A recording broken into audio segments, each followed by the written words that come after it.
Are you ready? Yep. Stop boy!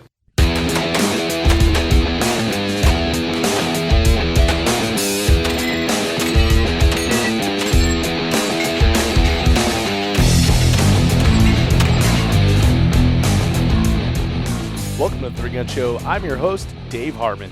This is episode 202, where I interview Eric Eckhardt, and we get down in the weeds on training, both physical and mental, and other weapons-grade nerdery. This podcast is brought to you by LAG Tactical. I've been using LAG gear for 3 years now, and I just got an upgrade into their new for 2018 MCS mag pouches. MCS stands for Modular Carry System and is a two-piece design that fits most double-stack 9 and 40 mags and most AR mags. That means I can loan gear to someone in need on the range, even if we're shooting different guns. I've been using these pouches for many matches now, and they've been great. I like that you can choose the retention based on what is required by the stage, speed demon or locked in tight. I've been shooting the low-cut Supernova holster as well, and it has been a dream. They make it in a mid and high cut too if you're into that, but I'm digging the low cut. Super fast draws and plenty of retention when you need it. Check them out, lagtactical.com, and use code 3GS in all caps to save yourself 10% when placing an order. This podcast is brought to you by Breda USA, Italian shotguns that are the best in the world. And this is a shotgun tech tip from Team Breda. Hey, this is Dave Hartman for the Three Gun Show, and we have Josh Tarrant of Team Breda, and he's here with a shotgun tech tip for you. Josh, what do you got?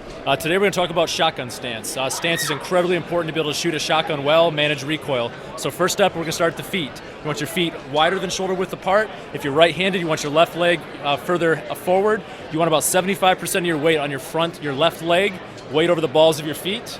You want to have a nice forward lean of your spine. Shoulder the shotgun, roll your shoulder forward to cradle. And that'll help you ride the recoil and get back on target faster. That's another shotgun tech tip with Josh Tarrant from Team Breda. Thanks, Josh. Check out Breda's B12i 3-gun ready inertia-driven shotgun at bredausa.com. That's BREDA. Yeah, thank you for joining me here on the Three Gun Show. If you're new to this show, this is a weekly podcast where we discuss all things practical shooting and focus on what it takes to be a better three-gunner. But the show is entirely conversational, and I've found over the last 3 years that I've done this, that some of the best conversations and learning moments can come from that third or fourth question down once you get past the doctrine, the gloss, and you get into the truth of why people actually do what they do and how it makes them successful. That's what we're all about here, so if that appeals to you, go ahead and hit that subscribe button in iTunes, Google Play, Stitcher, Spotify, etc. Once you do, you'll get a new episode sent straight to your smartphone every single Wednesday. In this week's podcast, I get to talk with Eric Eckhardt. Eric has spent years of his professional life breaking down technique and finding efficiency in movement. We talk about the benefits and rewards of a long-term grind toward achievement, how he was able to set aside his relationship with his fiancé, Heather Miller, to train her for the IPSC Shotgun World Shoot. And then we dig into some hardcore nerd topics on physical training, mental training, and of course, firearms training. This show is going to get you fired up and motivated to work hard, so enjoy this one with Eric Eckhardt. Welcome, everybody, to the Three Gun Show. This is a live broadcast with our buddy Eric Eckhardt. I'm your host, Dave Hartman, and we're going to be talking about nerdery tonight, aren't we, Eric? Weapons grade nerdery. Yeah, buddy. We're going to get real nerdy on this one, so sit tight. It's going to be a good time. Eric, it's good to see you, man. Yeah, bear with us. We'll try to make it entertaining. Yeah. And thanks for having me on. It means a lot. Appreciate it. Cool, man. Well, I'm excited. This has been too long coming, so I'm glad that you finally found a computer and someone taught you how to use it, and here we are. Heather built it. There you go. So yeah, if you're listening along here, make sure you say hi on the YouTubes to us. We'll answer questions in the chat at the end here, and Eric is going to be one of those people where you don't want to miss the opportunity to ask a question if you got it. So, Eric, man. I want to start at the start here. So not at the gestation, mom and dad and all that stuff, but I want people to get an idea of who you are off the range. So real quick background, Who's Eric Eckhardt when he's not shooting on the range? I don't know if I am anybody off the range. No, I am still currently active military for at least the next short while. I used to be involved in a lot of different sports activities outside of this, but really, the more I got into competitive shooting, the more I realized I never had a bad day on the range. So that's most of what I do now. I wish I could give you a little more interesting answer than that. I grew up with. I honestly started shooting at age 4. The whole story that everybody likes to give, but I really did. At age 3, stealing my dad's guns, trying to drag him off to bed and whatnot. I started competing with, rimfire and muzzleloaders before I can remember, and I didn't get into practical shooting until probably about 2004. I came back from my second tour and wanted a little more interesting challenge. I'd shot skeet and archery, muzzleloader, bullseye, some stuff like that growing up. So I got into IDPA, got into IPSC, and I shot my first 3-gun in 04. Said, hey, this is what I want to do more of. There's a big gap in between some of those matches and me getting back into the sport. But it's really life is just being in the Army, helping out around the house with Heather and shooting right now. So isn't that one-dimensional? Yeah, that sounds pretty good to me. So you mentioned other sports. What other sports were you involved in? I mean, growing up, I played soccer, football. I wrestled for a long time. I was into a lot of shooting sports, like I said, trap shooting, archery, some of the other things like that. I ran a little track. I swam a little as a kid. After leaving home, I got into jiu-jitsu, whatnot, for a little while. A lot of mountain biking, some endurance stuff for a little while. I did powerlifting for a while. And they're all skydive, but they're all still fantastic sports. But like I said, every one of those had an arc where they're great. This is all I want to do every day. All right, I want to be competitive. I reached a point and I kind of fell off. Going to the range was the thing where I was like, all right, are we done mountain biking? Because I can still shoot while the sun's up. So that's why I got more involved with the concept of being a competitive shooter.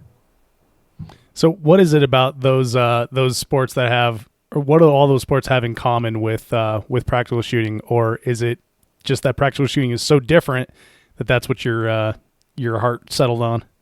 So I actually believe that any competition, I don't care, I don't know anything about dance, but anything that anything like that's even a bit physical and has where you have competition and you have wins and losses. And I think the big thing is where you start at the ground level and you work your way up through trying to be a champion, and you see that there is benefit to a long-term grind through the skills and training properly and building a plan or working with somebody on a plan. Once you see that like this, it can be achieved, whether you're just trying to run faster or climb a mountain or something like that, where you start out, you don't run fast, or whatever, you can't fly, shoot, something like that. You work with people for a while, and then all of a sudden you're good, and you can see the light at the end of the tunnel, or you can see how you'd want to progress on to try to be a champion, try to take a run at the best. They're all like that. Golf, running a sailboat, anything like that. You're building skills, and a lot of that is a grind and learning how to train and how to really how to visualize, how to how am I going to see myself winning? How or can I see myself winning?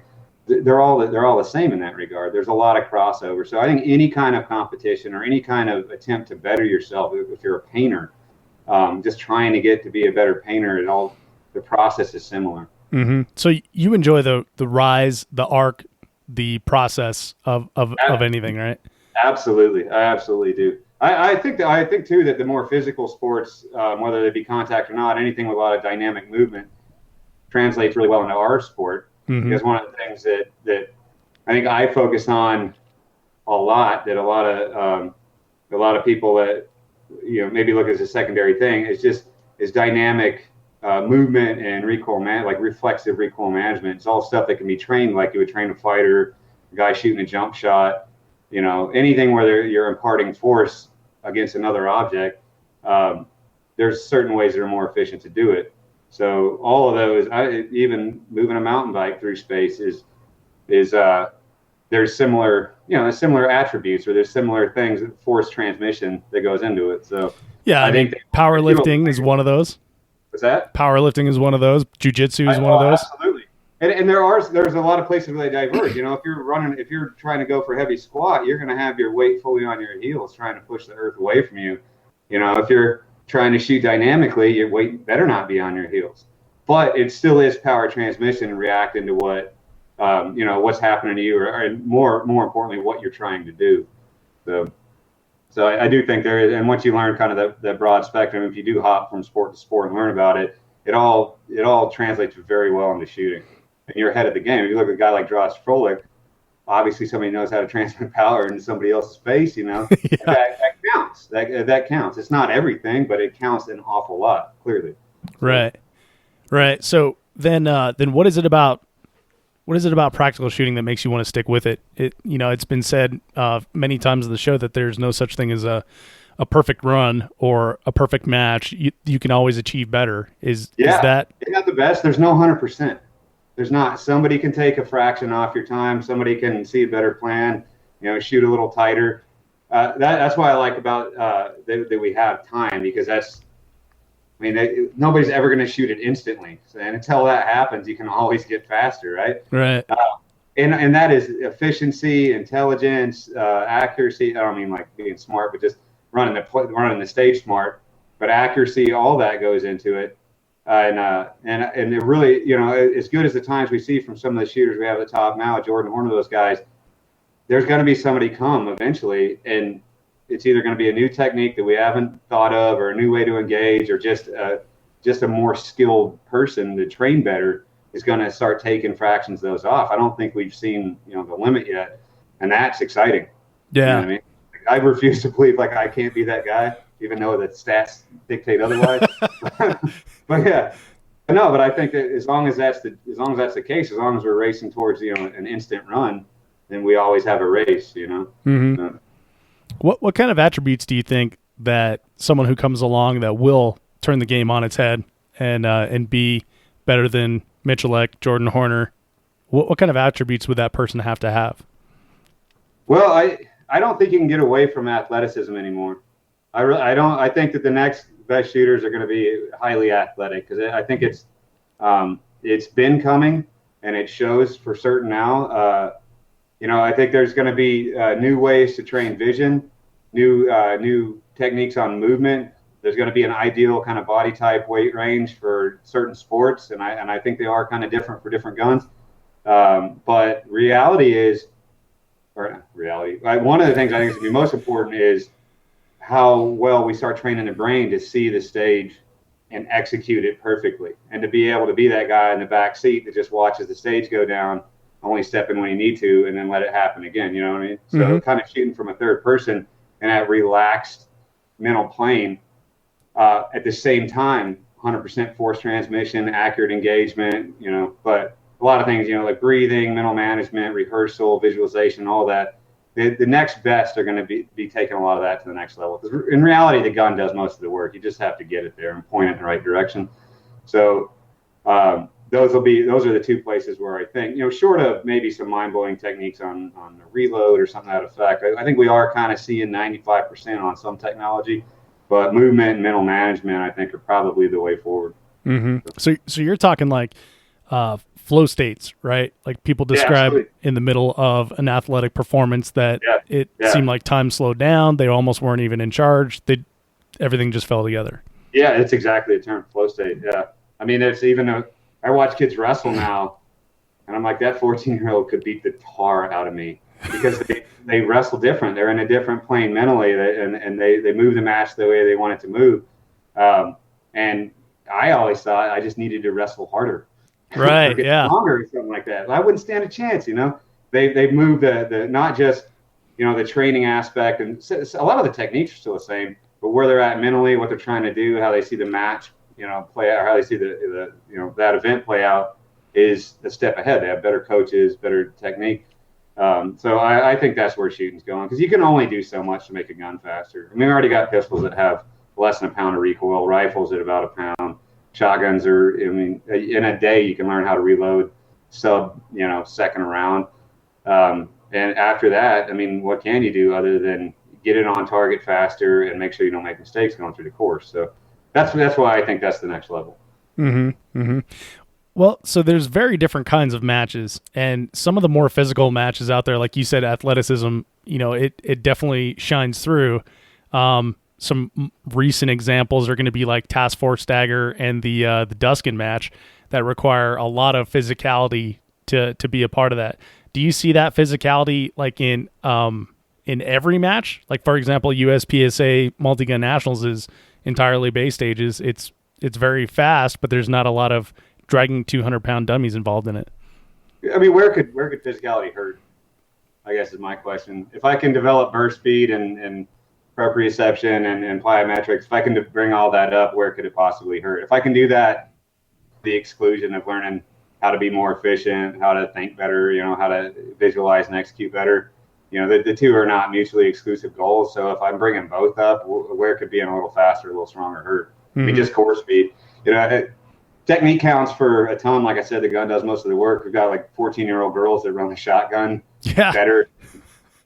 250-pound guys that I work with until they learn how. You know what I mean? But there's no reason for a giant to be getting knocked around by a shotgun when you watch a 14-year-old teenage girl, which is so impressive to watch, rock that thing. So there's a lot of techniques to be had. But when the guy learns it, and he's with his 4.740 time, going to be hard to keep up with him if he puts both of those together. One does not preclude the other, Right. So, right. Well, okay. So would you agree that the three areas of shooting are like mental game, actual manipulation of firearms, the shooting portion, and then physicality? Yeah. And I would put mental game a step or two above the rest of them. Okay. I really, because there's how many challenging shots do we really have off the clock? Yeah. We have some. We do. I'm not trying to play that down at all. But a lot of them aren't, and they aren't by nature. I've always said some of the hardest stages to win are the easiest stages because everybody's going to shoot them well. You have to go into it willing to hit afterburner and be at 99, 100% like that entire short or easy stage because somebody's going to hit it at 100%, or somebody's going to take a step beyond that. And so to be consistently winning those is that's all mental. If all I have to do is kind of point towards it with my shotgun and shoot, well, everything else needs to be dead on, or I'm losing time that there's no way to gain back. So yeah, I think mental is first and foremost. I do believe that manipulation is above being physical, or accuracy, weapon manipulation in general is well above being physical. But like I said, how can it hurt to be faster or to have a lower heart rate when you get to that last station? I don't care if it's 8 yards away or 80. You know what I mean? How can any of that really hurt you? Right. So, and in a lot of cases nowadays, we're seeing a lot more matches where it'll really help you. So. Right. So I know that you've done training. I don't know. Recreationally, is that something you've done professionally as well? Which kind of training? Any kind of training, like as an instructor.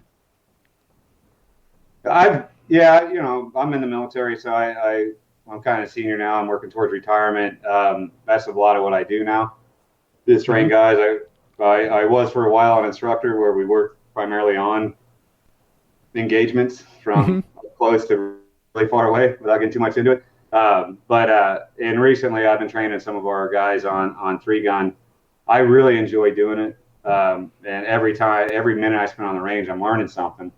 But other than what your taxpayer dollars have funded, I haven't really been paid much to go out and teach somebody else. So right. So for me, for for that. Yeah, just give us your phone number out here, and we'll call you if we need you.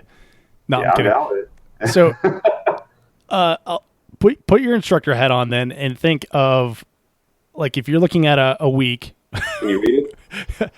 If you're looking at like a week that someone has, right? Someone has like a normal day job, 3 guns, their hobby, their passion, something they want to get good at. How much time would you recommend that they devote to those 3 areas of training in what proportions, say, in an average week? And is this somebody with almost no background or somebody that's already shot a few matches? Someone that's already shot a few matches. They've got the bug. Maybe they've shot a couple majors, and they want to continue to progress in the sport. So when we're talking about actual range time, accuracy, weapons manipulation, mental game, and physicality, then what proportion and what would like a week of training look like for that? I used to go by the equation that shot to shot is hundredths of a second, target to target is tenths of a second, movement is whole seconds. So if the guy's already kind of proficient and able to, guy or girl, sorry, if the person is already kind of proficient, first of all, safe. Are they safe? Mm-hmm. And then you get through a stage. Are they in a mental space where they can get through a stage without DQing themselves or hurt somebody else? That's it. That's 100%. If we can't get past that, then that's what we're going to work on. Right. After that, if they already have a kind of a 60 to 70% level of marksmanship, me personally, I'm going to work on movement with them because it's probably going to be what they don't get anywhere else. Movement, start and stop, and efficiency. During all of that is going to be managing recoil, just being athletic with the gun, driving the gun. I think that's huge and often underlooked. But yeah, during all of that though, no matter what we were working on, what I try to focus on is prior to the drill, give the guy X amount of time to visualize it, have them shoot it, and have them visualize it afterwards. Having now all the mystery's gone. Now visualize what it's supposed to be correctly, and then talk about it. Like, talk me through what you visualize, because it's an extremely hard skill to develop, to accurately visualize, to mentally rehearse the stage. It really is. And it's easy to go, I'm going to shoot those, I'm going to shoot those, I'm going to change my shotgun. There's a lot going on in there. And being able to see it and only see yourself doing it right is, that's why we have a few guys that, not the only reason why, but it's one of the reasons why we have a few guys that win a lot, because they can do that very well at a level that's hard to attain without constant practice. And I think that visualization is harder than learning marksmanship. Until you've shot a lot, you don't even know what's coming next. So the whole time that you're learning up, or the whole time you're training up, you should be learning how to see it. How's the next drill going to go? What am I going to feel? What am I going to do? Where do I want to be? There's other things to learn, like breathing and all that comes with that mental game. So, I would say marksmanship being kind of a given. You can get that a lot of places. I would work on movement with them because I don't think you get it in a lot of places. But the entire time, no matter what we were doing, it would be the mental game. What you see and what you think, so. Got it. So you're going to be incorporating the mental game into everything that you do, physicality-wise, shooting-wise. Yeah. Yeah, look at like talk to an Olympic powerlifter or somebody, a champion lifter or something like that. They have to see that lift. They have to go on that lift knowing it's going up. The best lifters are going to be the people that there was no doubt in their mind. It's just on the one they did fail, they actually weren't strong enough. But there's plenty of lifters that don't get it up because they stopped. You know what I mean? So even something simple like that, or something extremely physical. I don't want to say it's simple because it's not. But extremely physical, it's all about visualization, being in the right zone.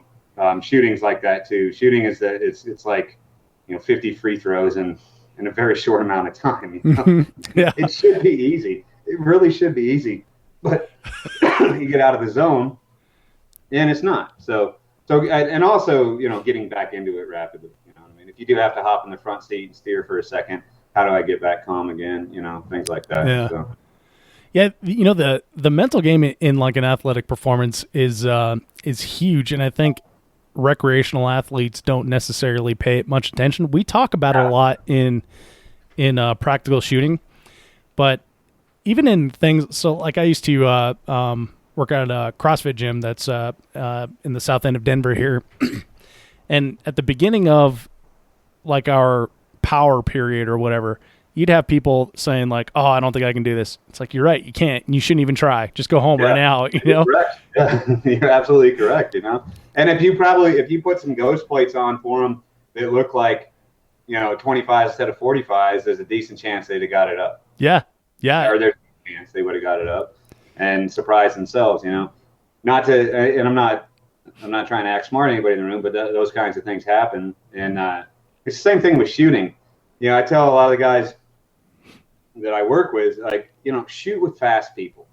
Like, ego's gone. You're supposed to be the best at what you are, and you are. Nobody doubts that. But this is a very specific sport. Just like you wouldn't expect to go win a triathlon or a speed free climbing event, even though you can do both. Don't expect to win this. But you go shoot with the people that are that much better and see that it can be done. See how fast you can go target to target or spot to spot, or how fast you can manipulate the gun, or that you can do certain things with different platforms you didn't think you could. Just see it, and then some of the mystery's gone at that point. Like, yeah, I could probably do that. I just need to train up to that level. Yeah. You know? And it's kind of breaking out of that. I have some drills that I put guys through to try to break them out of their natural pace and their natural rhythm, get them a little faster. But the best thing I think is just shoot with better people. You know, so you can start visualizing yourself doing that. Joe Rogan was talking about that one time. So he's obviously someone who, if you've listened to his podcast, you know that he's really into martial arts.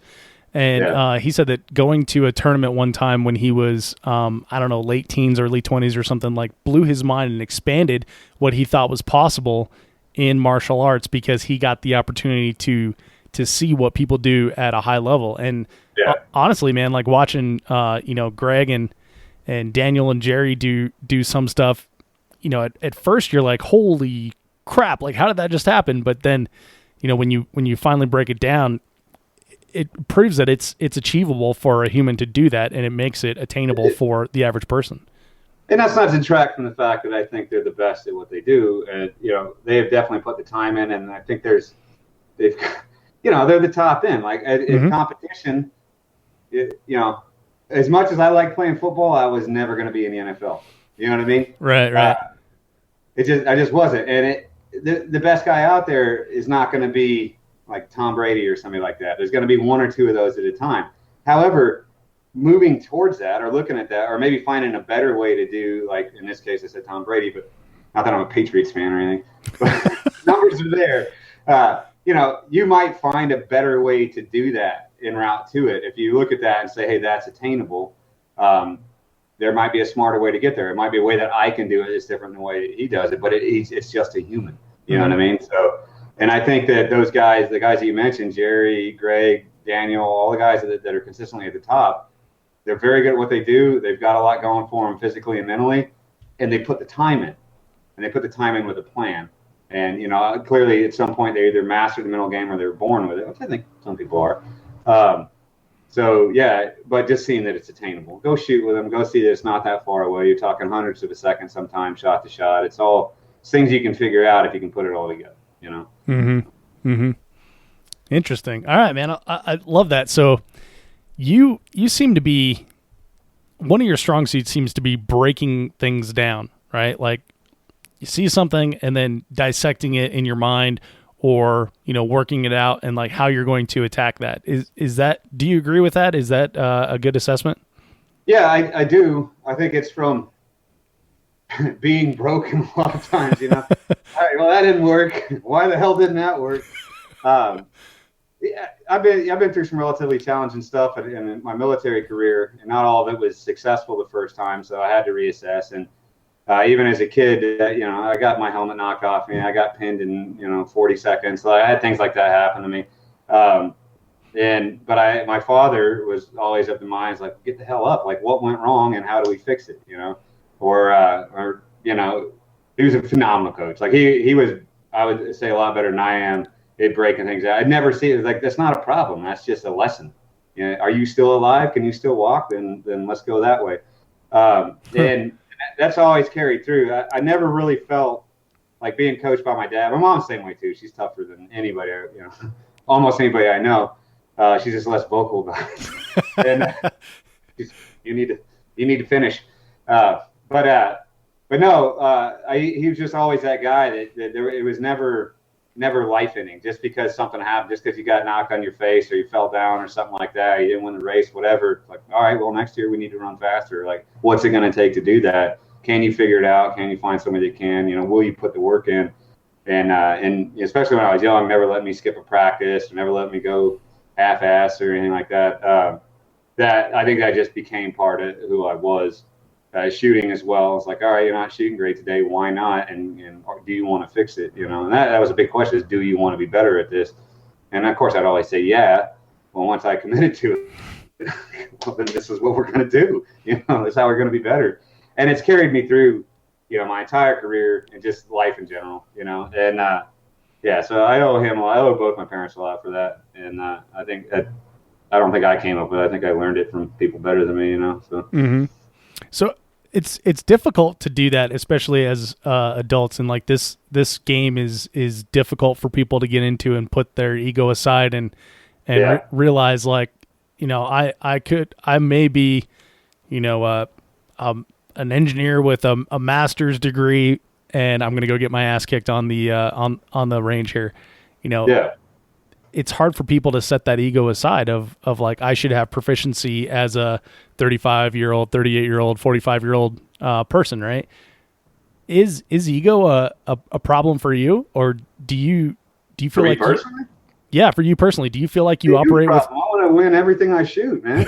Right, but then I go sing karaoke, I want to win. I try too. But then if you don't win karaoke, then is that an ego hit to you? Do you have like a wallowing in self-pity moment of like, I need to sing better, or is it just like, I'm going to go practice whatever song it is? My weaknesses on that, like I've had those moments of self-pity. I've had the moments of self-doubt about my preparation, lots of those, but what I've tried to do is I got more into, or just competing throughout my life, is try not to let that prevent me from, building a plan and moving forward with it, or getting back on the mat, or whatever. You're getting back behind the gun. It's not always perfect. I'm far from perfect. It's something I aspire to not let it hit me and keep me from going back to it. There's times when I've decided, that sucked, man, I don't want to do this anymore. But I think it's a little different than saying I can't stand the ass whipping anymore. I can't stand the embarrassment. If it's something you enjoy, I don't want to be preachy about it. I think it's something I try to get better at all the time, and I think everybody has room to grow in that regard. So, I mean, seriously, like I'm not kidding when I say I see it all the time. There are people that walk away from a club match in a huff. It's like, dude, you shouldn't be good. This is your second time out here. Just Jerry Micklick once said, we were down in Texas or something shooting, and I was talking about when I got better, when I got to where I was, I was making a run at the top 10, occasionally. There was a point last year or the year before, whatever, at Nationals, where I was well in the lead. The Three Gun Nation Nationals, like well in the lead. And I went into the last stage thinking too much about where I was at. Great lesson for me, but total failure on my part. And I really burned in on that stage and gave up a ton of time on it and fell back to, I don't even know where the hell I finished. But what he said was shooting with an expectation. I go up to the match thinking I should win, or I'm supposed to do this well. Like, who the hell can say that? Right. Who is supposed to do what? This is, especially the matches nowadays, there is no telling who's coming out of that crowd to clean up. Like, you don't know who's been training, 15 hours a week in their backyard and on their own dime, just gunning for maybe one person specifically. So going there thinking like you're either owed it or you're supposed to do it or whatever. I just thought it was very succinct. You know how he talks. Sometimes he just says things, you're like, that's the way you're supposed to say it. You know what I mean? But he said, don't shoot with an expectation. And that was, for me, huge. A huge coaching point, learning point for me. So it's not something that I'm 100% on, but it is something I do think about. So yeah, well, and that is tough, especially now with the the multitude of matches and all these different pockets of talent all over the country. We do match recons. We run down the winners of the match, and a lot of times I'm like, who is that? Like, I've never heard of that person, and all of a sudden they're in second place in TAC Ops, right. Which is awesome, isn't it? Yeah. From a competitive standpoint, it's like, dude, I know every stage I got to be trying to win because I really don't know who's coming to beat me up. Yeah. And around here, where I could shoot, North Carolina, it's literally, I don't know if it's the best in the nation, but I got to feel that it is. But any 10 champions could show up to any monthly match, and generally 8 of them do. You know what I mean? Guys that are routinely a threat on the national stage, and you really don't know. It's great to be able to shoot against them all the time and chat with them, run stage with them, and all that. But 2, it keeps you in that, like, who's hungry, who's coming next, because there are people gunning for them too. They come out of the woodwork, they come out of the darkness or whatever, and that to me is fantastic. It just gets stale otherwise, and to see especially the young kids coming up, and all of a sudden there's some 17-year-old like 5 seconds faster than me. Yeah, dude, how'd you do that? I'm like, well, I'm younger, stronger, and faster than you. yeah, and I always laugh because that guy's got to have his dad sitting in the back of the bay so he can actually have a pistol. Right? Yeah, right, yeah, it's like, you can't even have that and you're kicking my butt. That's not cool. Yeah. It's a good time. So how did your start in three gun begin? So you started you said 2004 shooting three gun. A lot has happened between then and now. The matches have completely changed. So what was the landscape like when you got in? So I got back from my second trip to Afghanistan, and I was like, I should own an M4 because I'm an American. Right. And so I bought one. And I remember when I was a kid, if I'm not mistaken, I would read about the Soldier of Fortune, the three gun, the old ones, like when they had a few. Yeah. And I shot a lot of shotgun as a kid. It's always been my favorite weapon. And carbines are great, and grew up with a pistol. It's like, man, to put all this together on the clock on all these, crazy ass, different every time stages, like that's the sport I want to play, because like I said, trap and skeet, whatever, bullseye, they're all phenomenal shooting sports, but it wasn't what I was wired toward. Like I used to get, my allowance was a brick of 22. Nice. Money, I got ammo, and then my dad would take me out to a pond when I was like 9 or 10, and we'd take the little Federal Lightning boxes of 50 or whatever.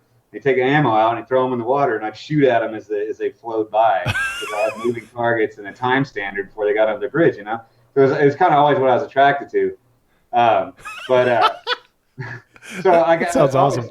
And those kinds of things are hard to find. Like we didn't know about IPSC or anything like that. And but anyway, so I got in the military, spent a little while doing work, and then I was like, all right, I want to shoot for fun. Also, I read about man, I can't remember Frank's last name.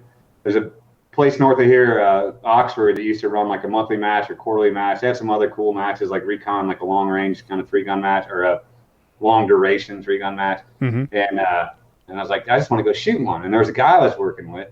I won't say his name because he still does work, but was the best natural shooter I've ever met. I really don't think I've ever met a more adept natural shooter. He would just go to a match, win it, and then go back to work. He just had it in him. I think he trained a lot, like on the sly. Because even in 04, he could load a shotgun. He knew dope on long range rifles, stuff that wasn't common to just every old Green Beret, And anyway, so I went to a couple matches with him, and I was like, this is it. This is what I want to do. And one of the ones we used to go to had like IDPA rules, like 10 rounds in the rifle mag and some other, weird stuff, which is fine, whatever, rules.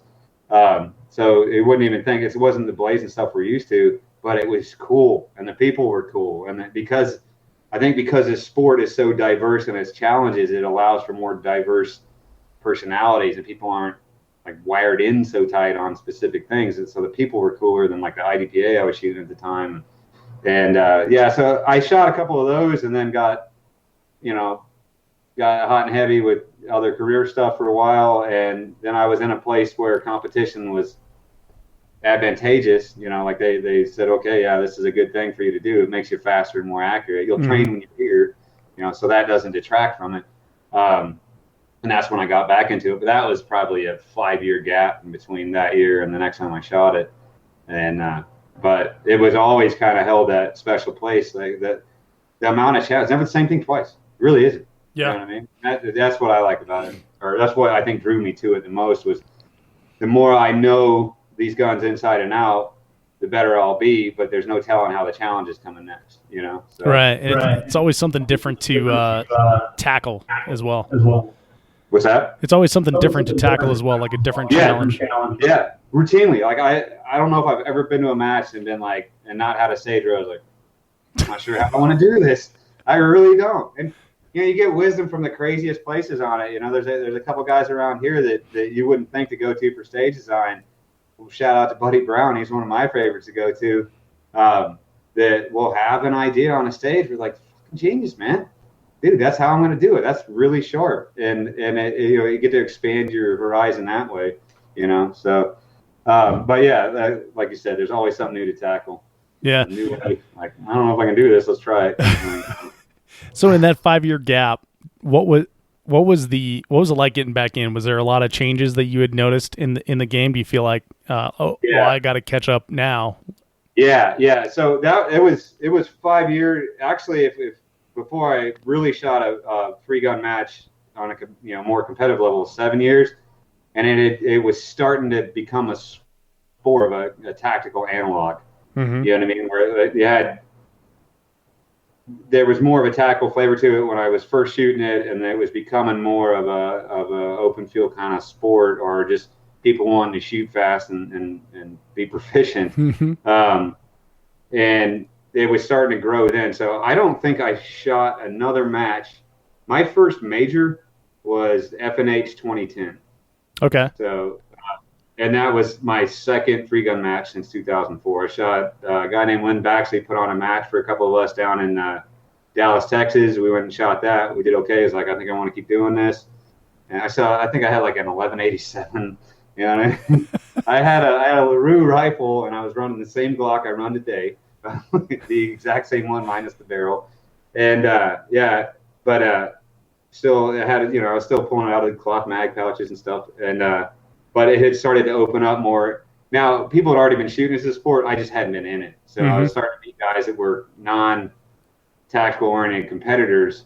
And so to start kind of growing that route, like, well, that guy just decimated me on something I should be good at. Like, yeah, because I'm not, there's things you don't have to worry about here that make you faster and more accurate. Okay, right on. Adapt to the sport, And then, so that was probably, I think that was when it was starting to bloom, it seemed like. Like, I came in while it was on its ups. Definitely around here in North Carolina. It went from a couple little matches to monthly matches where 115, 120 people every month, regardless of weather. And I think you still see a lot of those guys in some of the top circles, but it was on its upswing, which was a good time to get in on it. Right. Well, so now it being, in my perception, it's completely a sport. There's very little tacticalness. I mean, there's some matches you go to where, they try to make it more tactical, but fair enough. From my perception, what I see, it's a sport, right? Yeah. So spanning that distance from, tactical roots to now it's a sport, like, you've seen a lot of change in there. How do you feel about the state of the sport right now? Oh, I love the variety in it. Yeah, I don't spend a lot of time worrying about the changes and kind of the fractal movement that we've seen. I love the variety in the sport, like an Andy Horner style match, or an old 3-gun nation style, or like a Bay Stage match, or a USPSA style match, versus like what we run out at the Duskin. I love them all. I mean, my only the thing I'll tell the guys that I shoot with is like, look, the rules are the rules. So read them before you get there. If you don't like it, don't shoot the match, because you're not drafted into it. If you don't like how the prize tables run, if you don't like the scoring, whatever, just don't shoot the match. There's plenty of shooting to be done where you can still support the sport and not do things that make you unhappy. And as long as they're consistent in enforcement of those rules, they're all fun to me. They really are. They're all set. If you want to put, 25-meter bullseye targets up, and I got to shoot for score on every stage, on the clock, new challenge. It really is. It's a new way to run the gun. And if I decide after a match I don't like it, then I'll go shoot other ones, and capitalism will do its job. But yeah, no, I love it. I love the variety in it. We're seeing matches that have more long range, or we had a match up here for a while where all the shots were hard, and every one of them was a technical shot. That's the match, man. I mean, that's what you're shooting today. So, and that's a whole new set of challenges. So yeah, I don't have any controversial opinion on it. I actually like all the variety. Hey, the only thing I don't like would be inconsistent enforcement of the rules, and it's not something we see a lot. Yeah. Yeah, and like you said, capitalism usually works when that happens. That's the truth. Yeah. People are. I mean, match isn't profitable. It's not going to stick around long. I don't think it's an indictment on the match, other than it didn't hit its market. Right. Provided it's a fairly run match, Yeah. But Speaking of variety, one of the things that we always talk about is different divisions. And I'm running a 8-round pump, if you can see it there.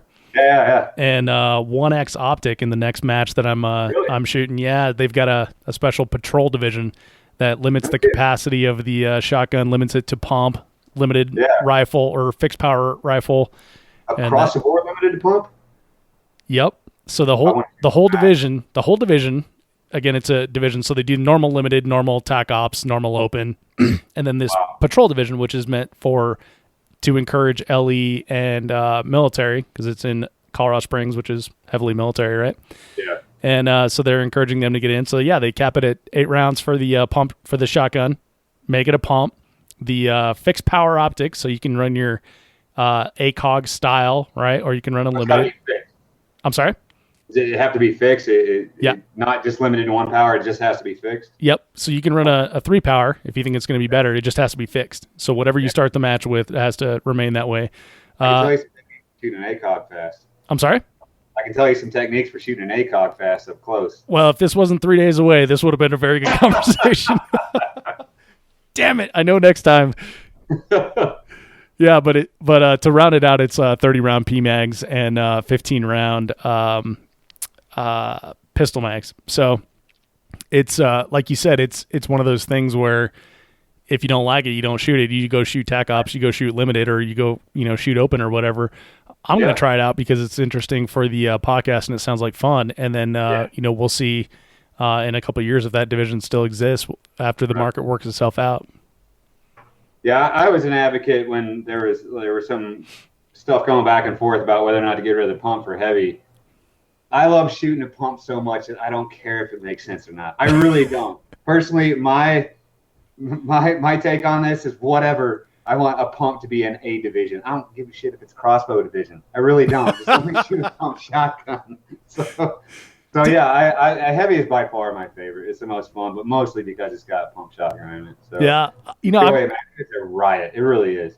I've never shot a pump or a heavy match, a heavy division in a match, and I'm definitely gonna have to now that I've got the pump shotgun. But I gotta tell you, I've had such a kick in the pants shooting the pump shotgun in all our club matches, while everyone else is shooting semi-autos. It's just been so much fun. Isn't it? Yeah, I agree, man. I totally agree. And honestly, with a little bit of technique, depending on how they set up the course, you don't have to lose a lot of time with it. No. There's to be gained. As long as it's not 8 in a row on every array or whatever, you can stay semi-competitive up to a point with it and have a lot of fun. So, yeah, man, good luck, dude.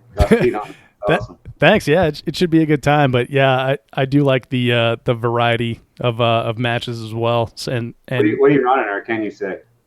Yeah, I can say. So this is a Stoeger P3000. So okay. How you like it? It's pretty good. It's definitely a very inexpensive shotgun. Yeah. Okay, I got you. Yeah, it has worked every time. So that's all you can ask for. Man. Yeah, I know, but it's one of those things when you take it out of the box, you're like, oh, okay, hope this works. See where the money went. That's cool, man.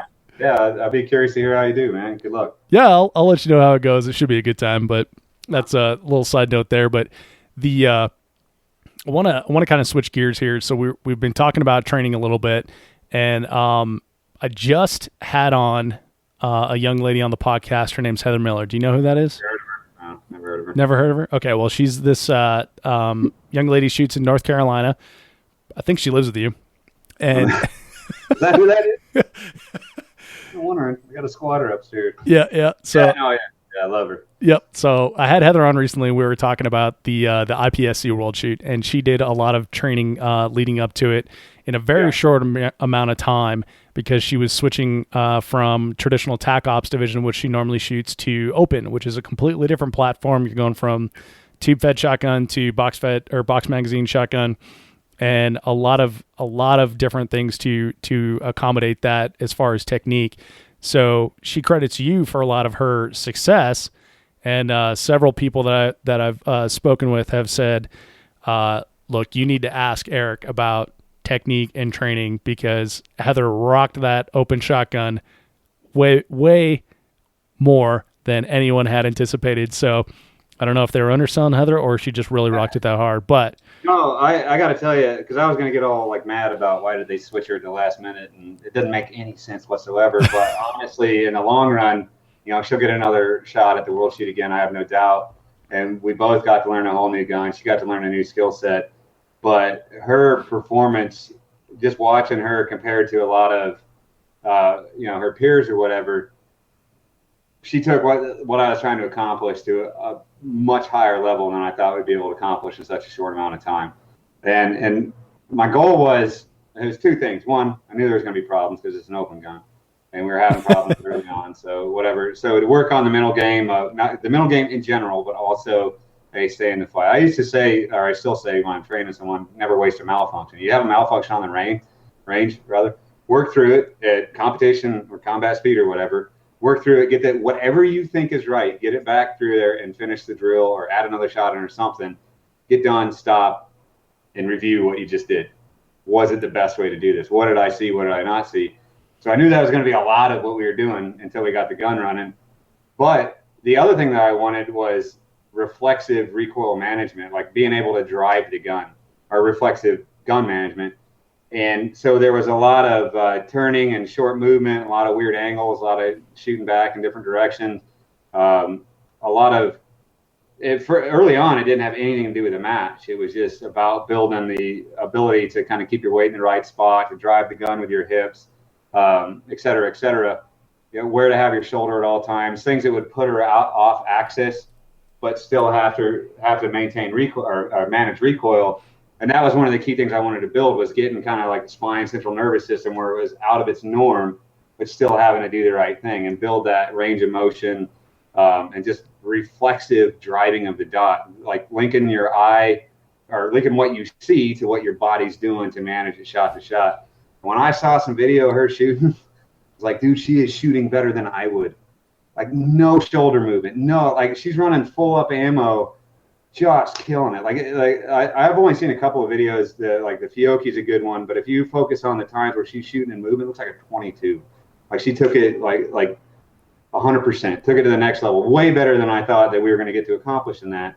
And I was super impressed. I was showing all my friends in the parking lot, like, you don't shoot this good, you know. And I know she had some technical issues, but you know, super, super proud because it wasn't easy. I mean, it was a lot of grind and a lot of, you know, kind of getting outside our comfort zone on our relationship versus the coach-student kind of thing. And it's something we went into very decidedly, you know, after a lot of thought on both our parts and kind of made an agreement early on. Like, all right, if we go to the range, you're going to the world shoot. If you want me to train you, a coach can never be disrespectful, but I do have to be direct. And you know, so if you get in a bad mental state or something like that, I got to get you back on. He was like, yeah, we'll do it. And she was 100%. It was awesome. So yeah, and I didn't realize how much root it had taken in her, you know, her physical ability to run the gun until I saw the video. I was like, I don't think I'm that good, you know. So that was awesome, yeah.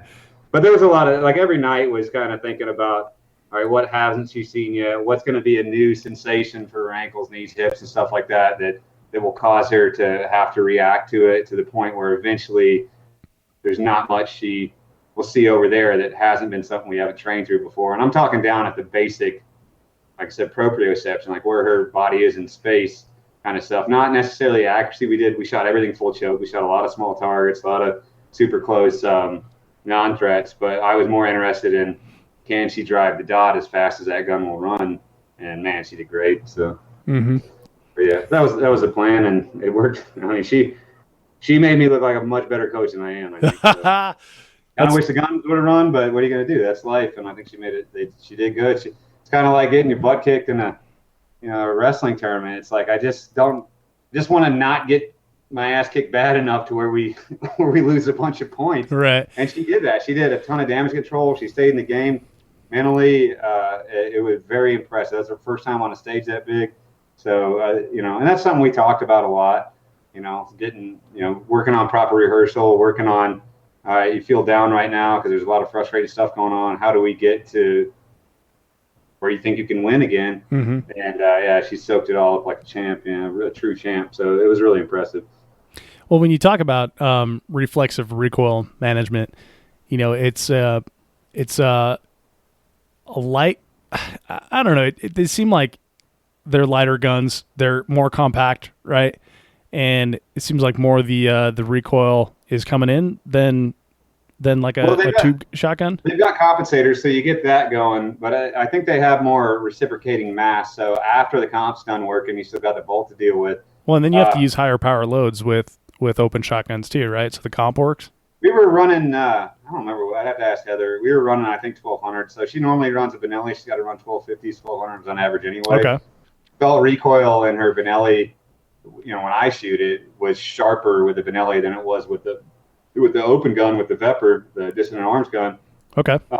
But it was a longer kind of push. Like I run piston guns in competition, and they seem like they have a different recoil profile. It's a little bit more of a push than a snap, but properly tuned, I think each of them, like, total amount of energy delivered is the same. I don't have any data on that, but it's what it feels like. Right. So I think it's just a matter of her getting used to the push versus the punch, and then building that into, we're all doing active management when we shoot fast. I don't care how steady you are. Our bodies are all reacting on every shot, and it's a learned reflex. So when I say reflexive recoil management, I don't mean acting after the fact. I mean that your body's doing it as you're taking the shot. So it's probably a better word for it. But yeah, so I think that kicks less overall. It just pushes. It feels like it's a longer push. Sure. Well, so training that reflexive recoil management, how do you do that? Like how did you change her body mechanics to allow her to perform so well? It all starts down with the toes. You can watch somebody shoot, and if their toes are coming off the ground while they're shooting, then you got to start down there. Balls of feet, where your weight's at, and that kind of balanced triangle stuff. That's physically where it starts. So you're driving the hips towards the target, turning with your lower body, those kinds of things. But reality is, the only way she can realize if she's doing it right or not, or anybody can realize they're doing it right or not, is the visual cues downrange. Is my sight moving around a lot? Am I snapping it back down on target fast, or am I shooting fast target to target? You know what I mean? Because there's people that can kind of dolphin it or porpoise it target to target, but you'll see actually suffer over prolonged shooting. They get farther back in their stance and all that. When you're actually driving the gun, when you're using your vision to train your body, what I have to do to keep it on target, then yeah, you get a little more reflexive. It's a little more proactive in how you manage it. Watching that slide track, back into the target. Now, you can spend 10,000 rounds learning it yourself, or you can get somebody to kind of watch you and tell you why, biomechanically, here are things that will move you ahead quite a bit. Several thousand rounds of practice if you fix where your weight's at, or you fix how you drive the gun or whatever, you fix how your shoulder is going into it. And there's a lot of crossover, a lot of sports. So, I think MMA is a great sport, or even basketball, stuff like that. But if you don't have a sports background, then you kind of just have to start from, to the point of, hold the gun out and push on it until they feel themselves moving. All right, stop me from moving you. I mean, literally talking, 10 pounds of force. All right, that's about where you need to be. And then getting them back there all the time, and then training their eye to see that. Right. Okay. So when you're talking about like a similar sport, like not a similar sport, but when you're talking about another sport, like say weightlifting, for example, you get cues from a coach of, weight in your feet, head up, chin up, eyes forward, stuff like that. What kind of cues were you giving Heather to help with that recoil management? So it normally starts, like I said, I go from the ground up. I'm a pretty simple person. So I go from the ground up. If I'm seeing toes move or whatever, if toes are moving, the weight's on their heels, bottom line. If they're coming up off the ground rather, then typically, I can't say 100% about anything, but typically it means their weight's on their heels. And there's really no way to manage recoil over several shots from there. There's more effective ways to do it anyway. So getting the weight forward on the balls of the feet you don't have to be on tiptoes or anything like that. So the first thing I look at is that, and then kind of where the knees are at. One of the easiest way to get the weight forward is just kind of move your knees to where it's natural to get the weight there. You don't have to have some crazy ass squat or anything like that. Just getting the weight forward. Then some of the other things going up the body. If I'm turning to shoot, driving it. So keeping your heels light allows you to drive the gun with your lower body. Mm-hmm. And even if I'm slightly out of stance when I turn to the right to shoot something to the right, I still have my weight where I want it. And it's vastly more effective than being on the balls of my feet facing that way, where my whole body is rotated off axis, upper body has. And now I'm trying to fight. Now you wind up basically having to fight on your heel. Or to shoot on your heel. So just learning how to kind of drive the gun with your lower body is something that I focus on a lot with her and a lot of people. But then after that, it's kind of keeping your shoulders squared, not giving it room to move. If I'm shooting with the shoulder back, it's going to use any place that I give the gun to move, it's going to take it. So I want it to try to move straight back into me. So I want to be perpendicular to where the gun's slamming into me. It's the best force vector, right? So just things like that. Biggest thing I look at is the feet, the knees, the hips, and then what am I doing with my shoulder, and also not having extra movement in the upper body. Like I get nothing from having arms out. I get a lot, biomechanically from having them down, which are easy fixes. But the hardest thing is just teaching them to be confident in driving with their lower body, and once their eyes start seeing the benefit to it, and they get the movement down a little bit. It's something that sticks with them. So. And I'd be really interested in hearing from anybody listening if they have a better way or if they think that I'm wrong, because it's been effective in my small circle. So I'm always looking to learn. So if anybody has feedback, I'm listening. Cool. Yeah. If you got feedback for Eric, you can always leave a comment wherever you see this, whether that's YouTube, Facebook, on the blog, or something like that. And if he doesn't notice it, I will draw his attention to it. Appreciate it. All right, Eric, I want to switch. Heather just chimed in. She said that she was shooting 1250s. Oh, right on. There you go. Full up. Yeah. Yeah. Hardcore. I don't shoot that fast. I shoot 1145s. You wimp. Hey, shoot what I can shoot, man. All right, man. Well, I want to switch gears again here and to stick on our topic of nerdery, weapons grade nerdery that we said we were going to talk about here. And one of the things that has come up frequently when I've spoken to you at matches like after hours or whatever, when we're hanging out in the parking lot at Rock Castle or something like that, or drying out from Hurricane Nationals, is long range shooting. You seem to have like quite the proficiency at long range, and you've gotten into some topics of and I can't even I can't even recall. That's like how much it blew my mind of like wobble, gyroscopic stability, et cetera, and I think you're super proficient in that, and I think a lot of the audience can gain a lot from it. So what are like some things that three gunners miss about long range shooting that you think can provide value and help us in engaging those long range targets that we typically consider like 200 to 500, 200 to 600 yards? Yeah. So the key to accuracy, especially at long range, is consistency. So starting out, I think when you're picking equipment, it's got to be a whole firing solution that's accurate to begin with. It's got to run first. I don't care how accurate or soft or whatever it is, it doesn't run, and nobody should. But after that, it's got the whole, your bullet, your scope, your rifle, you all have to be an accurate package together, and they have to be consistent. Once you have something that prints well, and I'm not talking like shooting 5 groups and one of them is good, so it's an inch gun, like what we're all 5, because that's what the gun is, one out is indicative of something. 1 out of 20 rounds is indicative of something. It's whether or not it's in the noise that we want to accept is up to you. So starting out with a good, consistent platform and good, consistent technique is basically where you jump off. And really long range requires a lot of practice. I'm not a great bullseye shooter. Like when I go to zero a gun, I have to lay down behind the gun and visualize a perfect shot, or I get lost in the noise of the reticle sometimes. And I don't mean like a busy reticle.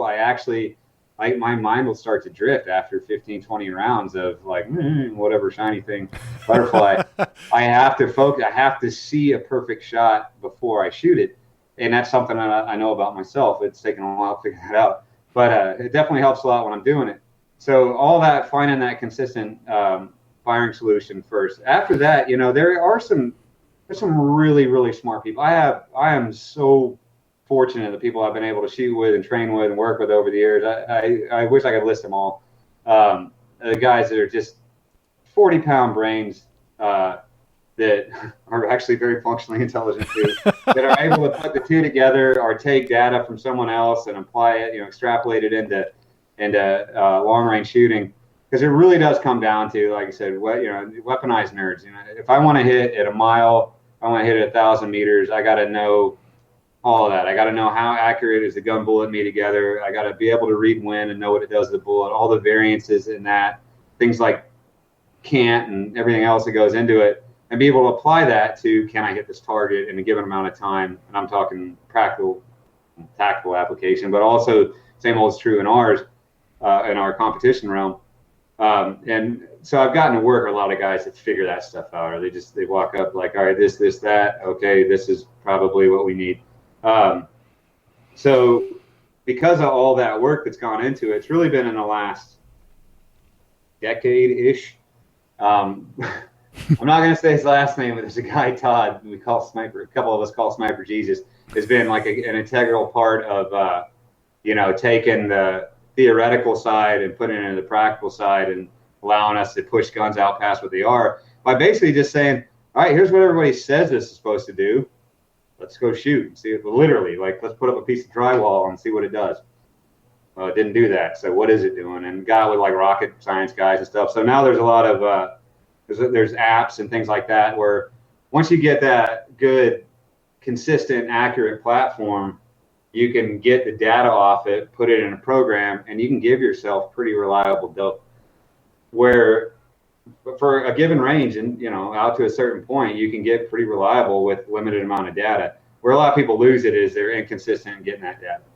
So it was an inaccurate gun to begin with, or they fudged something here, or they didn't put something in right to the gun or something like that, or they're just not shooting as straight as they thought they did. That's another big one. So, on its face, it's pretty basic. Execution still requires practice, more so, I think, than almost anything else in the sport. I don't think I answered your question. No, not at all. That was interesting, though.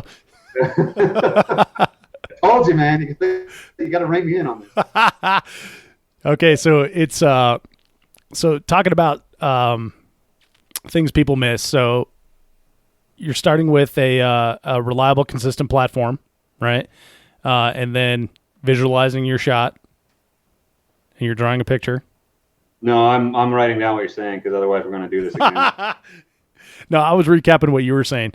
So, okay. From there, what is it then that we're missing as far as like achieving those long range shots in a match? All right, so removing consistency from the thing or from the equation, I want to double tap on this. If you're changing lots of ammo, 155 grain is not the same as the other, 177 is not the same as the other, lot to lot, they're different, and they can have huge differences. Also, going from zeroing in Texas and shooting in Rocky Mountain can have a past 300-400 with a 5.56 gun. You can make a miss. It's a big enough change in density altitude to make a miss. So there's a lot of things in there that once we start pushing the range out with these lower ballistic coefficient guns that can start making you miss that you would never think about 300 in, right? So there's that, and that requires getting on the range and learning about it. The other thing is you might not be shooting as well as you think you are. Mm-hmm. A little bit of wobble, a half MOA, let's say an MOA, let's say 2 MOA wobble is going to get you hits on those things in 3 gun. But even if it's a 3 MOA target out at range, you got a MOA and a half gun, 2 MOA and a half gun. You add in 2 MOA wobble, which is like super tight shooting, honestly. Like if you can keep that thing 2 MOA shot to shot, I want lessons. But now you're stacking all these keyholes together, where it might just come. You might have a super accurate gun, you might have the right dope, and you might not be shooting as well as you think. The only way to know that is to get on a range and shoot at stuff and shoot at it under the right conditions, not belly shoot or shoot off a rest or anything like that. Hang off a chain, grab side of a post or something like that, and really find. Like I think most people, especially shooters getting good these days. There's a lot more proficiency in the sport than some people give it credit for. I think most people see right away, oh man, no wonder, because not a lot of people get the opportunity to train on a long range. If you're serious about it, then you kind of got to find a way. I don't have an answer for that. But if you're serious about getting better in the sport, you do have to find a way to get yourself to the range. Doesn't take, if you really want to win, it takes a lot. It takes some time on the long range. It's so important, it's so wickedly important. But it doesn't take a ton just to get an idea for what your actual pace is. You know what I mean? If you've never trained off the clock, you might go on there thinking you're going to be a certain pace. Get out there and see it. See what can I actually hold on a 3 MOA target at 400 or something like that. How long does it take me to make those shots and shoot that pace? Because going 1 for 1 is going to be faster than almost anything else. So yeah, that's what I'd say. Like all the data and all the nerdery notwithstanding, get on the range and see what you can actually hit, and see what it see what it takes for you to hit, and then shoot that pace until you get better, until you get more time on the range. Shoot that pace. Visual. When you're thinking about, I get up to long range, I got 250, 275, then it goes out to 450. It might be whack, whack, whack. How long is it going to take me to hit those? What can you realistically do? Knowing that is going to make you a good shooter. Going to make you a better shooter. So. So what are some like low hanging fruit type of maybe drills or tips that you can give people for working in their practice to make them better at matches? Overall? Yeah. Oh no, I'm sorry. On the same topic, long range shooting. Oh. First of all, we go back to the mental game. Whatever you're gonna do, have a set standard for it. Don't just go let the drill happen. I'm going to shoot whatever plates up or shoot at whatever rock I see, or whatever you're going to do, just do that. It's just like a stage. You get very little variance. You know what I mean? We can make things happen on the fly, but the stage is the stage. And I see that on the range a lot where, okay, this happened, so now I'm doing this. If there's 50 clays on a berm that you're shooting at, pick the ones you are going to shoot at and only shoot at those. Don't accept where your sight falls, because it's so easy when you have a dearth of targets to, like, whatever my natural point aim is, shoot and hit it. Like, well, shooting's easy. Yeah, but if you really want to be that easy, then learn to make your natural point aim the actual target. That's a step on the path. But if you're not in the right position, get over there, or get the reticle over there. So know exactly what you're going to shoot when you shoot it. And then visualize it. Really work on that mental game. How am I going to get into this? And at first, especially early on in your career, if you've never really worked at it, that's going to be hard to do. It's going to be a lot of white noise with little bits and pictures of shooting. I mean, that's how it is in my adult mind. So yeah, when I'm off my game, when I haven't practiced in a while, it's a lot of garbage and then just little bits of it. The goal is to be able to see it from the buzzer all the way through to the last shot. How is this going to go down to the point of feeling it, smelling it, seeing it, hearing it, all that, especially seeing it. But yeah, work on that prior to dry run it. Getting in and out of rifle positions is super important. It's several seconds, and it can add multiple seconds if you're in a bad position and try to make it work. So being efficient in and out of those is worth dry firing a lot, like worth a day or more, maybe just doing that. Just getting into and getting out of the position. And finding what works for you. Where am I stable? Some guys can do certain things, other guys can't. Go to yoga. I don't know, whatever. But I really think it's a skill for long range shooting. But yeah, so drilling that over and over again, in and out of those positions, finding what works for you is important. Then shoot the drill, and then get up and visualize doing it right. Don't think if it's right or not, because if you hit all the targets you didn't. But when you get up off the drill, see it again perfectly. And step back, take a breather, see it perfectly just like that, and then execute.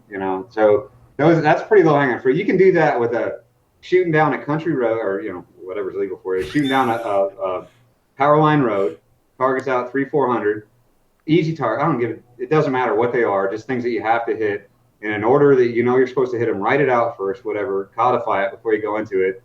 Visualize it, execute.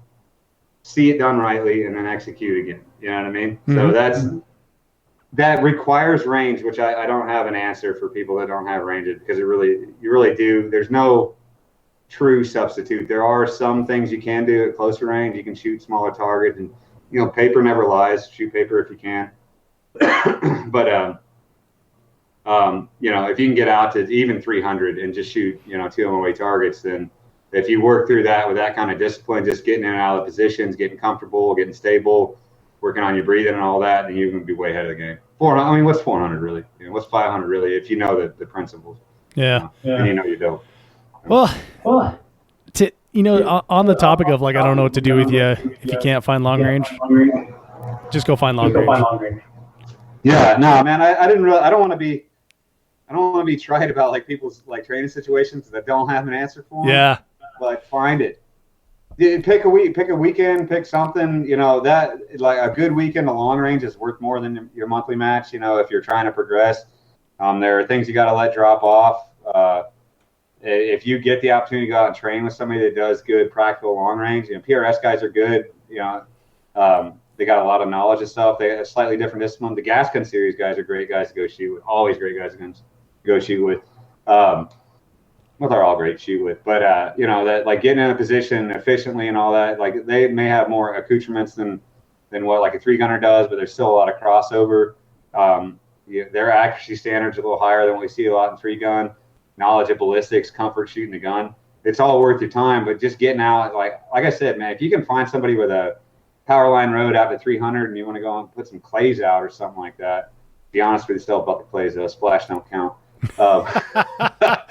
Come on. but yeah, like you can make it happen, and I think to be competitive long term, you've got to nail down long range. Yeah, you got to be comfortable with it. It's probably the fastest gains you'll see outside of movement are long range. Not just counting the overall mental picture, but if you can clean up your long range, you're going to see, I think, equivalent gains to movement over a match. Like literally 15, 20 seconds in a match on one stage, so. And movement will be in that realm too for a 6-8 match.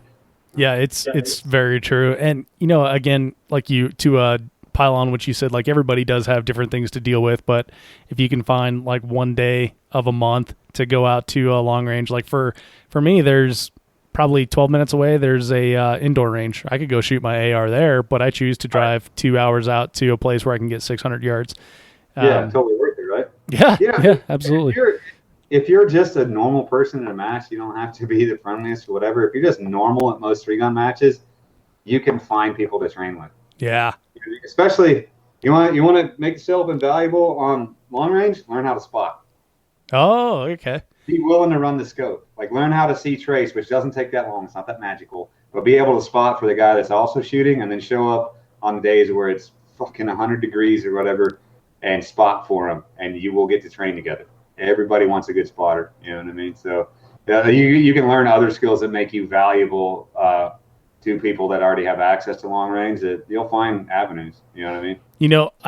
I just thought of something that would make you really valuable to someone who wants to train long range shooting, and that would be being the guy that owns the targets that you put out there. There you go. That's another investment, right? A long range rifle target shooting 5.56 at, your kids will have that. It's never going to get one. Yeah, it's true. Just don't shoot, 300 Norma at it or something like that. And it'll be fine for life. You might have to replace some bolts and stuff, but it's a worthwhile investment. But yeah, definitely you'll have people hitting you up. That's sharp. I agree with that. Yeah, no kidding. Well, so along that same line, when you go out to practice long range, like say we're talking about like a 425 yard target or whatever, are you putting paper out there or are you putting steel out there? I've heard people talk about both. How do you do it yourself? Well, past 200, I mean, I zero and group and do testing for whomever. We do, most of us will do it at 200 because for, 0.4 BC and lower stuff, 200 meters and in, past that, the wind starts to become an issue. And you can test around the knowledge that the wind's variable. You can look at your vertical, whatever. But it's the problem with 200 or problem with paper past 200. It's hard as hell to see the holes in the paper. Yeah. Like you have to walk down. I mean, even when the shoot and see target passes, like on a high mirage day, like it's on there. Like I see yellow, So that's really. I mean, there are some logical or some functional restraints to where paper's valuable. I think it's valuable at a mile. I think shooting a sheet of drywall at a mile gives you a lot of data.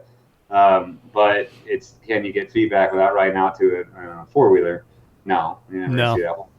So no, I think for me, and I'm sure there's people that could disagree, but for me, it past 200 meters to 220 yards. That's where I shoot paper at, and it gives me a very good idea of what my gun's doing with the bullet it has in it, accuracy wise, and it lets me know when guns are getting shot out. If it's a good gun bullet combo, it really it exaggerates any kind of error that I'm having without being so far away that mirage and wind and things like that can add little bits into it. Just a little bit of mirage is enough to make the target dance a little. 200 meters, 220 yards and in, it still happens, but it's mitigated. So I don't shoot paper much past that. We zero a lot of our long guns at 100. All my competition stuff I do at 200 meters, so 110 yards, 220 yards. But past that, the functionality goes down. It's more for fun. The F-class guys and all those guys, they know how to handle it. They know how to work around it. They're great guys to shoot with too. But for day-to-day stuff, 200 meters, 220 yards. Got it. So then if you're practicing something long, like 3-gun long, then you'll put out steel. Oh, absolutely. Absolutely. Yeah. Not only do I like steel, but I like having stuff behind the steel, because guessing why I'm not shooting well doesn't help anybody. Yeah. You know what I mean? But I haven't talked about it yet because it's I don't know why I haven't talked about it yet, but learning how to just read conditions is pretty much everything. Once you've got the gun doped, it's going to shoot, like an accurate gun is going to shoot the same spot every time, but the world still has a vote in where that bullet goes. I love that. That's a great way of putting it.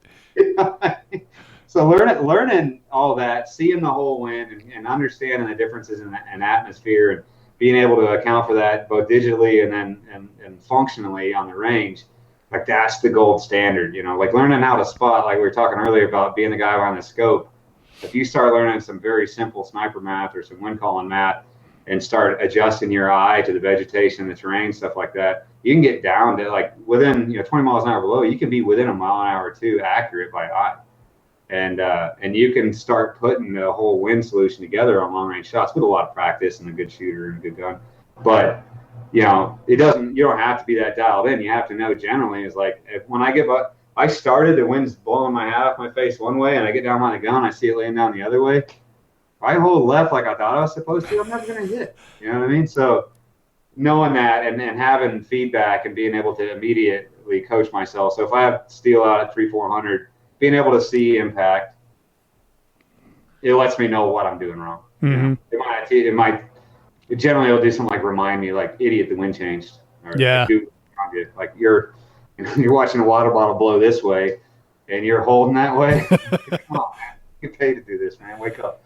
So yeah, having that, like, rather than just kind of guessing in space where the bullets are going, if you can set them up to where you can see impact, don't use it as a crutch. Right. It's easy to do. Don't just walk them on, which is an effective combat technique, but not great for other things, but not great for learning.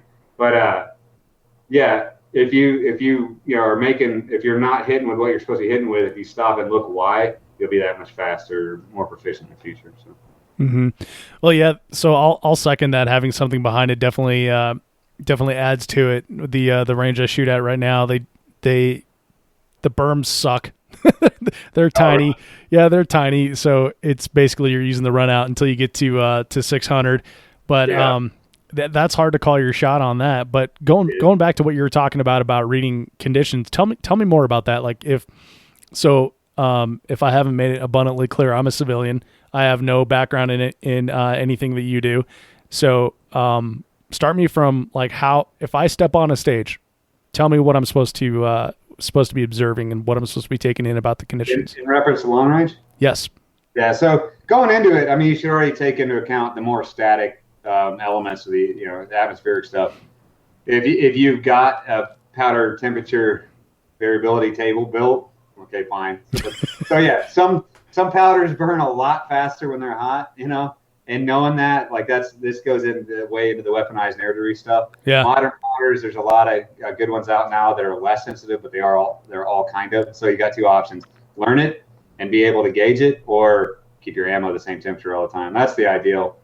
Keep it in your car. Don't let it sit out in the sun. Your long range ammo. Anyway, but the other thing that can change match to match, it doesn't necessarily change in the low ground where I'm at that much, but it's the density altitude. So it's a function of the temperature, the barometric pressure, and I think to a lesser extent the humidity.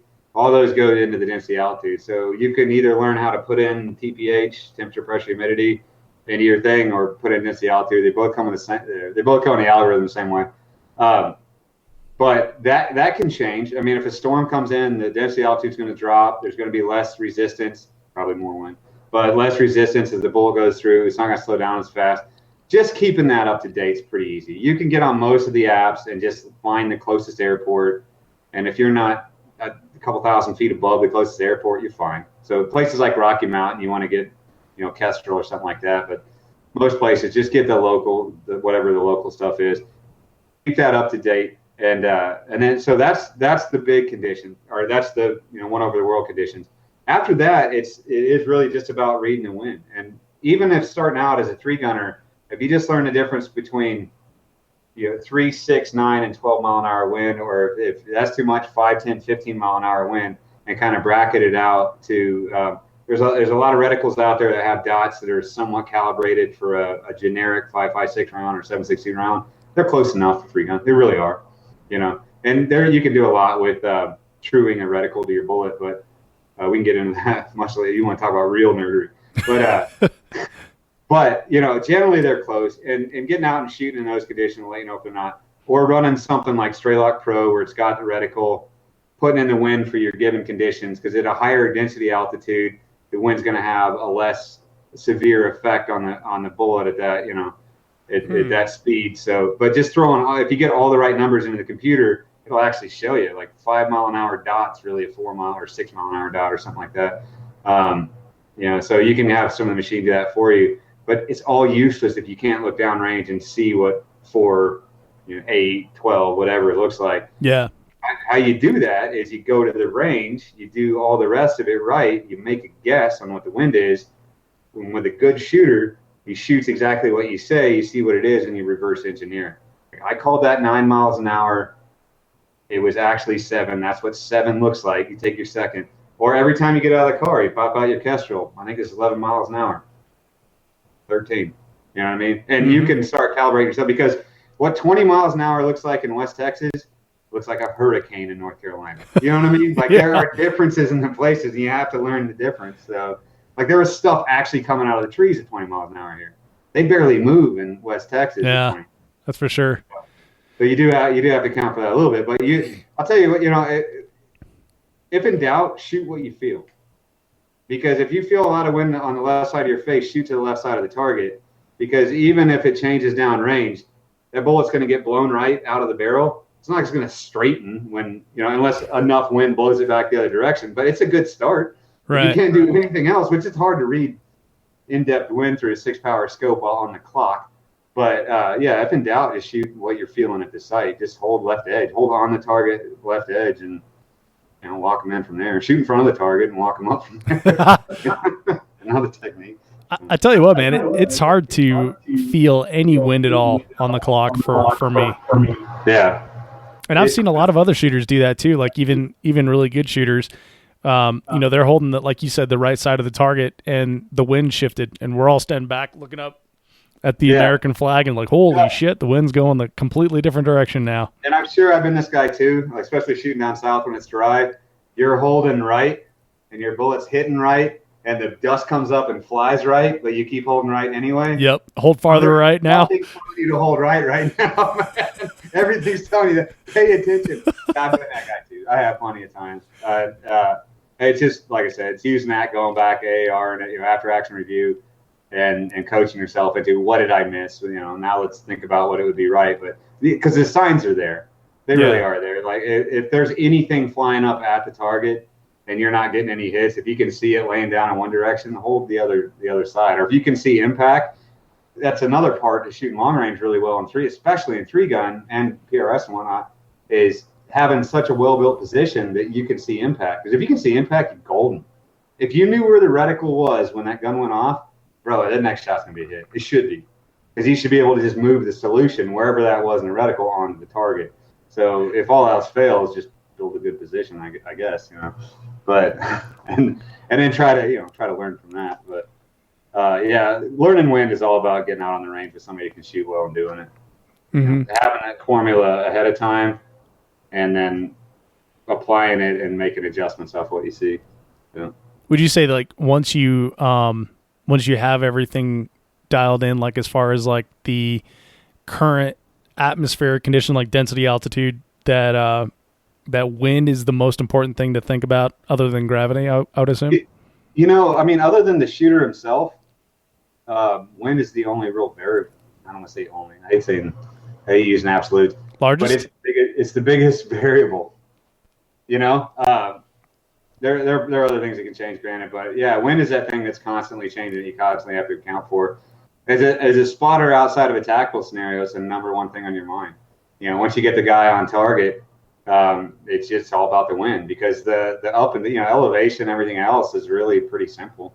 It's not going to change a ton shot to shot. It infinitesimally small changes shot to shot, but the wind can change. I mean, it can be 0.4 one way, 0.8 the other, back and forth, depending on what kind of valley or bowl you're in. It could be happening shot to shot. So it is absolutely,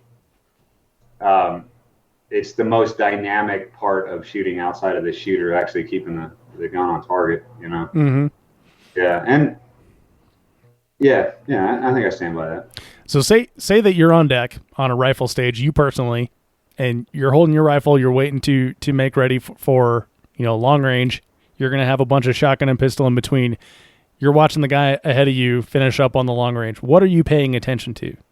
Yeah, so what I feel, and then if I can see dust from his impacts or where he's hitting, if the guy's missing a lot, it'll generally be a downwind miss. He'll be undercompensating for the wind generally, But if I can see any kind of downrange effects, I'm looking at that for sure. Because probably he's holding center or undercompensating for the wind. So even if you're under one way or the other, it's going downwind. And then just what I feel, and if the two correlate, then awesome. But if you're looking down over a field where you can see the grass, you'll see like it's the perfect wind diagram of what actually is going on. And all that's neat for doing the math later on. But for like, I'm on deck holding the gun, what do I feel and where's he hitting? If they're all going to the right, I know I'm holding more left, assuming I don't just think his gun's messed up or whatever. Right. But the other thing I'm looking for is variability. Is it changing while I'm standing there? Is it blowing around? Am I watching streamers and garbage and stuff like that go back and forth? Am I seeing and feeling it? Because if it's highly variable, which it is in a lot of the places that we shoot, because if you think about looking down a valley, if I'm shooting down that valley, let's just say the wind does this. It's now moving me right and left of the target, just in that little bit as it bounces down the valley. And wind is essentially, probably not physically correct, but it's essentially a fluid. It's going to flow down these things like water. Right. Maybe it is correct. I don't know. But it'll do its little bits with the other eddies and currents and stuff that come into it. So that's what I'm saying. Like, it can feel like one thing, but in certain scenarios, man, it doesn't take a lot. If I'm getting 3 miles an hour this way, I'm going off the target that way. As soon as it just changes 30, 40 degrees, I'm going off the other way. So I know that as I get up there, if I'm not feeling it because the red rage is upon me because I heard the standby command, and I have to be looking down range. On the times when I'm doing it right, that's I'm looking for what can I see going up to it, or is there any other indicator down there? Hope there's grass or a flag or something. If not, then it's impacts. All right. So, and if not that, then I box around the target till I hit it. So we were talking about the flow state before, where you kind of like take a back seat to watch what your body and your subconscious mind are doing to execute. Do you think that long range shooting is one of those where you pull out of a flow state, or do you think there's a flow state for long range shooting as well? Yeah, that's a great question. Because as you're asking, I'm thinking, it's not like you're in the back seat. It's like you're in the periscope of the submarine. Like you are only seeing one tiny bit of what's going on, and all the rest of it that's required to achieve that solution. Uh-huh. I mean, like that's like a Tremor 3, that's H59. There's a lot going on in those reticles. But once you get used to them, they're not busy at all. They're not fine enough. Like you look for, like once you get used to 0.2 mils, you're like, can we go to 0.05? Like I can see more. And you're really down in that bit of, just left of this dot or just right of that line or whatever. And all the other things that go into it, somebody else is doing that. So it's weird. That's a great question. I never really thought about it that way. Shooting pistol, shotgun, all that, like I really feel like I'm in a drone. Yeah. But yeah, once you get in the scope, that's it. And it's just all the other, somebody else is running it to try to get what I want up 1.2, right 0.4.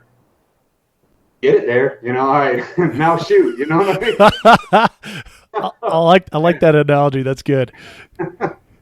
Yeah, weird. Yeah, I never thought about it that way. But it is true. It still doesn't feel like you're trying to make every bit happen. You know what I mean? Mm-hmm. Now your focus is shifted to a very finite, I have a very tiny box to keep this thing pointed. So now I got a hold of that, you know, whereas some of the other stuff, it's like, I just got to make sure I am moving correctly or whatever. But yeah, no, interesting. Never thought about it that way. Yeah, I'm gonna think about that one all the way home now. So, Eric, I got one last long range related question for you, and then we'll switch to the chat here and take some questions from the people listening. But if you're setting out like a practice session, like you personally, you've gone out with your rifle and you're doing a long range practice session, how much ammo are you dedicating to one practice session? Yeah, Dave, I think I've gotten to a point in my life where any more than 200 rounds of anything in a day, and I'm just burning ammo. And I was talking to a guy about this morning, actually. It's really easy to go out with a set amount of ammo and just screw the whole end of it up. You know, past a point where you're not training anymore, or you're just trying to make a certain thing happen. Like, I just want to draw in 0.8 second, or draw and fire in 0.8 second. Like, what else are you doing wrong there? I don't know. You know what I mean? But there's a point where I hit about the 200 round mark, and it's not productive anymore. Long range ammo, long range training, I can go longer, but what am I really training for? Now, like testing and stuff, as many rounds as it takes. Like, I can focus on breathing, trigger control, sight alignment, all that stuff for whatever. But actually getting in a competition mindset, actually being effective with the gun, you know, I don't have a lot more than 200 rounds in me. But in those 200 rounds, like, it doesn't have to be 200 rounds in a row. There's a lot you can do. That can take 4 or 5 hours, depending on what you have set up for yourself. Yeah. I mean, what's a long range stage? 4 or 5 targets? A long range stage? A stage. Yeah. Yeah, 4 or 5 targets on a 3-gun. Typically, if you go to Vortex Shooter Source, you're gonna look at like 12 from like 250 to 500. But yeah. So let's say it's a 5-round, you know, the long range part's 5 rounds. Like, that's 40 runs through it. Yeah, that's a good point. It's a very good point. Right? You know, of course it's not for me anyway. It might be 6. But but like getting down to nuts and bolts as you're trying to hit first round, you're trying to be efficient. How many runs of that are really good runs for me? And am I focusing on the things I need to focus on? If it's unstable position, maybe I just need to be getting up and down again, or reflexively building that stable position on a given device or rock or tree or whatever. I don't think you need 1,000-round days. Once you figure out, I think starting out they're great when you're young, especially, or when shooting, when you're still learning. I mean, just learning the very basic stuff. High round counts are important for part of your training. But once you get better and once you know more about what you need to focus on, it's like, how many times do you really need to get punched in the head before you learn to put your hand up? You know? Several. It's still good to get checked every now and then, but you can only put up with so many of those. Kind of direct correlation. But yeah, I'm for long range, man. For good, effective long range, I'm generally happy with 60 to 120 rounds. That's a long day of good training. Mm-hmm. You know, I know a lot about what I'm doing and what the gun's doing after 60 rounds. You know, especially when you start talking PRS and heavier calibers and stuff like that. But training tree gun 5.56 like TAC ops stuff, you know, 90 rounds, 100 rounds, something like that. That's a long day if I'm being effective with it. Right. So there's other things I can do with that time. So if you're talking about like a 5 target array, something that you're incorporating in your practice, at what point do you stop yourself during a run of like, okay, I F this up. I'm not going to continue to chase hitting each one of these targets. Do you only accept like a perfect run of first round hits on everything, or? I have no idea when to stop, Dave. I have no idea. Yeah, I stop when it goes to bolt lock and I can't find any more bullets on the ground. Yeah, I haven't figured that part out yet, man. I hate stopping. Now, I know when a gun's broke. You know what I mean? I know when it's completely off, but if it's just me screwing up, I'll stay in it way too long. Even on drills? What's that? Even on drills? No, if there's something that I don't understand, then I want to stop and fix it. Or I want to, you know, I can come away from the drill. Did my zero come off? Is it bad ammo? Did I put the wrong ammo in the gun? Do I just suck right now? Because there are days that were like, hey, shit day, you know, too much caffeine, didn't sleep enough, you're just not thinking about it, whatever. Don't sit there and, I mean, for recreational competitive shooters, don't make it miserable for yourself. But I think for any professional, you know, competitive shooter or anything, the point where if I'm not going to walk away from shooting a day, but this is not what I'm wired to do today. Maybe I'm better off going just visualizing the stage or dry firing or something like that. I think that's more pro level. But if if I'm confused about why I'm missing in training, I will stop and figure it out. Yeah, if I know it's because I didn't shoot well. Well, first of all, if the gun's broke or out of zero, I'm stopping right there because there's no point continuing with that. Fix it and then get back into training if you can that day. But if I'm confused about why it's not hitting, what's the point of just slapping away at it? Because then there's a lot of uncertainty comes into it. You really grab the steering wheel and start going off the edge. So I think the easy answer is if I don't know why I'm missing, I'll stop, figure it out, and then restart the drill. Okay. All right. Well, I said it 3 questions ago that we were going to move on to the chat, but let's go take some questions from the audience here. So, first one is just Heather saying hey to you. Hey, Heather. And then Jay Christensen says the same thing. So, hey to both of you. Okay. Heather says, the sign of a good instructor, the ability to break it down in a simple fashion to where the student can understand and digest the information they are given and then do it. I don't think that was a question, but that was pretty profound. Well, no, I agree with that. I do agree. I think also just take an interest in the person that you're helping out and seeing why they're not maybe understanding it, because a lot of that is the coach's failure to get the information across, and some of it's just a communication barrier. So just constantly gauging yourself on, am I being concise, am I being effective, and am I getting this across respectfully in a way that they can execute it. I think as a coach, you can't just go in there like, I know how to do this and do what I say. Right. That works, I guess, in some regards, but if you want real results, then the student or the athlete is every bit as big a part of the equation as any coach would ever. That's the dumbest thing I've ever said. Of course they are, but you've got to play to the athlete. You know what I mean? Right. Anyway, you know what I mean. I got you. All right. So Doc Easley 3-gun. I think that's Dylan Easley. That's Dylan. What's up, Dylan? Dylan says, do you think people set their 3-gun optics up on their guns well for long range? Any advice to do it better? I don't. Yeah, I think some people do. I think there's probably a lot of folks that if you got hands on their gun, you would want to do it better. There's a lot of leveling issues. There's a lot of eye relief issues. Focus is a big one. So can you guys see it all? Yep. Gun here. Anyway, so having the optic level to your gun is important for us because we do a lot of practical shooting. As long as you have the reticle level at the range that the gun is zeroed at, it really doesn't matter. But we shoot through all kinds of ranges and all kinds of orientations. So you want the up and down parallel or centered on the up and down of the gun. So that's a start, because as I can't remember what it is, like every 5 degrees it cants like half a mil or something, like it's enough to miss. Oh, no kidding.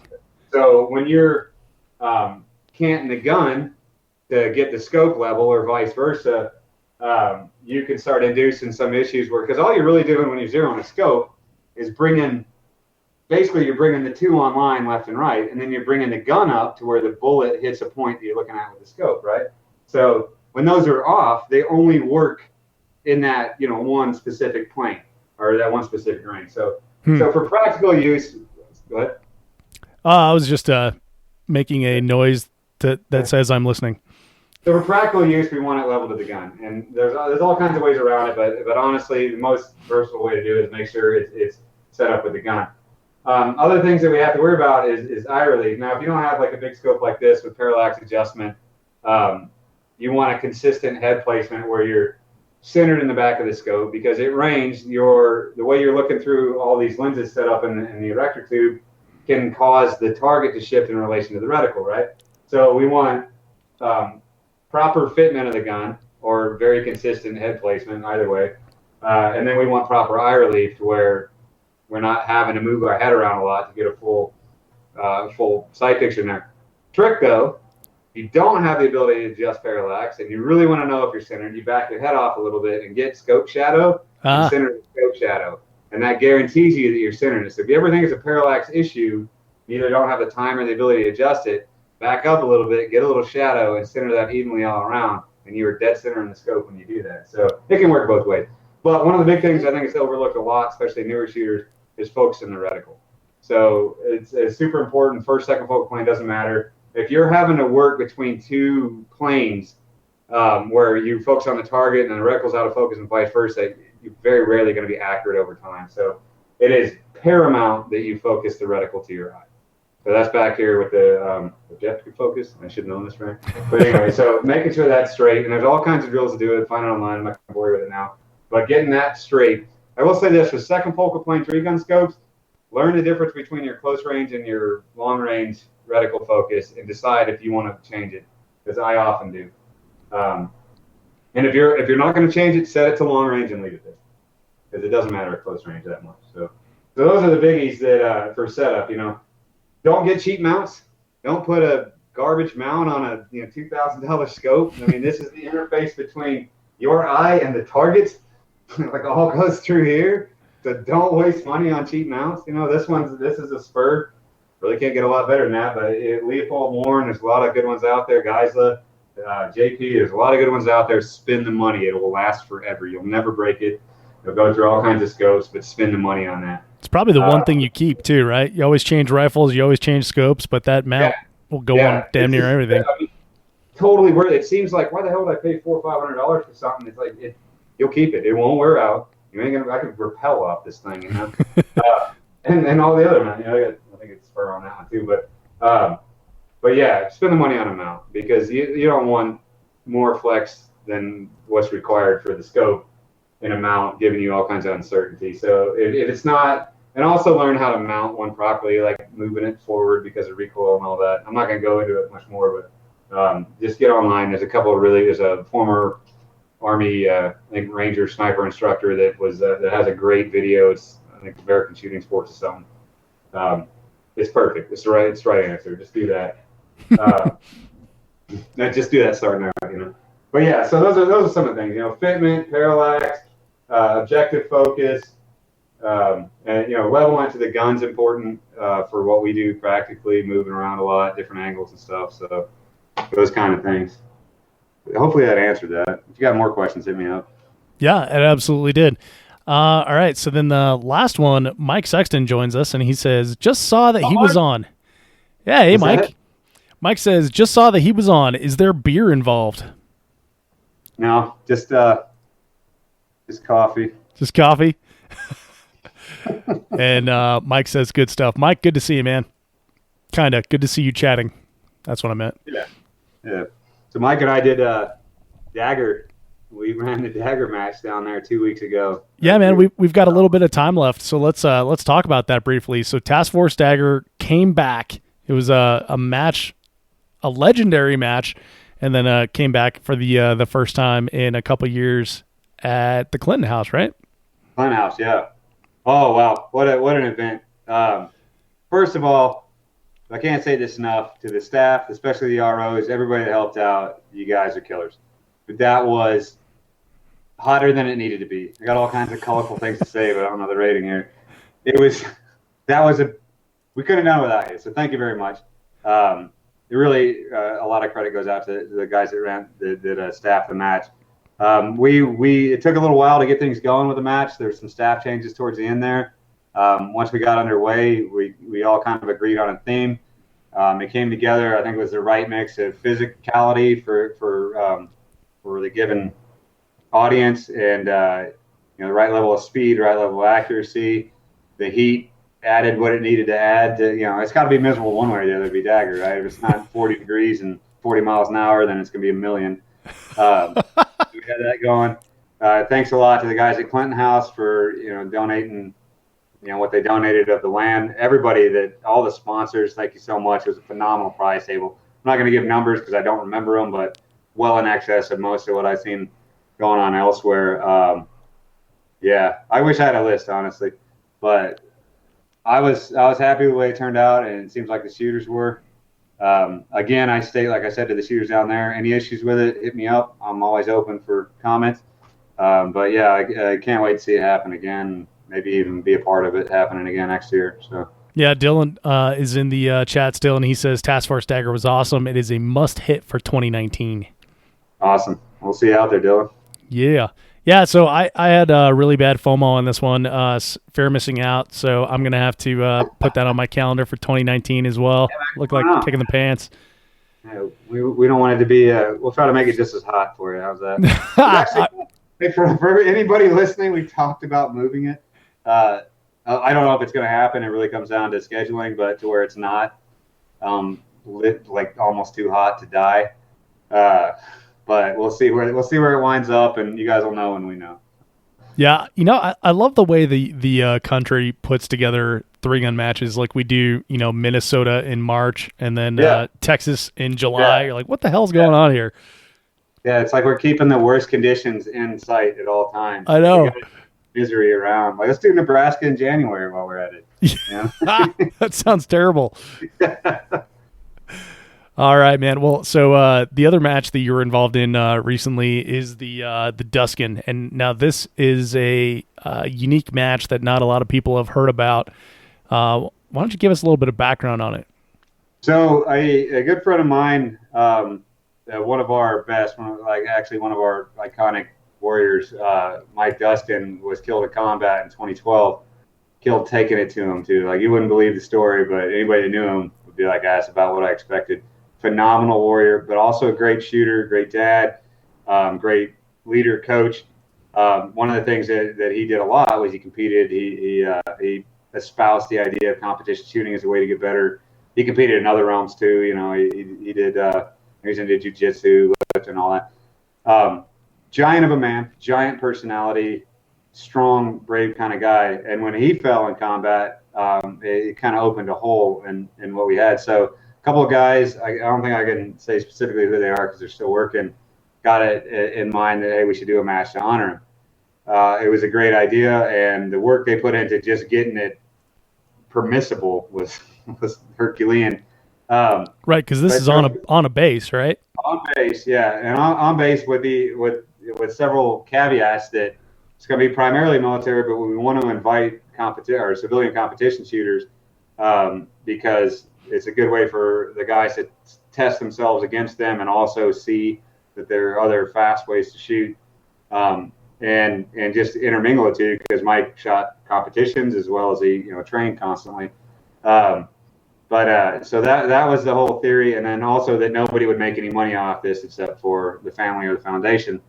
And so it's been going for 5 years now. I've been involved with the staff 3 years. I shot it once. I did actually shoot it this year. I wasn't like technically staff, but whatever. I stapled a couple papers or something like that. But again, every year has just been getting better and better. And the guys that are at this year, I can't really say them by name, but highly impressive. It's one, like, if you can find video of it, watch it. Disregard all the non-tactical comments. It's so hilarious to read. It's like, this is a place where a shitload of extreme, like some of the most tactical people train, and the people in the video running the stage are the people that train them. They're like, that's a bad way to run that house. Come on, man. Anyway, so let's not get away from this one here. So I got tagged in a video that Brian Ray put out, and Brian Ray he's a pretty good shooter. Would you call him a good shooter? He's all right, right? Yeah. He holds his own. No, Brian Ray is a very accomplished shooter. He's also one of the happiest and most lighthearted people I've ever met in the sport. And he's good at counter trolling as well. Well, I think he had to. That was one of those improvise, adapt, and overcome kind of things, So Brian put out a video, first-person video of him shooting a stage on his own Facebook page. Brian doesn't have like a shooter page or anything, so this is his personal Facebook page. It gets shared at least by my last count, and I'm watching this because it's hilarious. By my last count, it was like 350 times it was shared. I think there's like 197,000 views on this video, and it's pretty slick. It's like him running a shoot house, but the comments are amazing. They're mostly good. Let's be honest. They're mostly good. I don't know, man.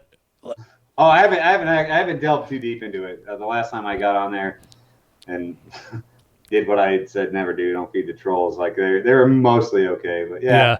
But people were basically saying like, "Oh, dude, you got killed several times in this. You're in the fatal funnel. Yeah. You're in this. You're in that." Well for being killed 9 times though. Yeah, exactly. Stage after that. And the thing that, I couldn't resist, I'm terrible at resisting, but I engaged, and it's like, dude, this is a game.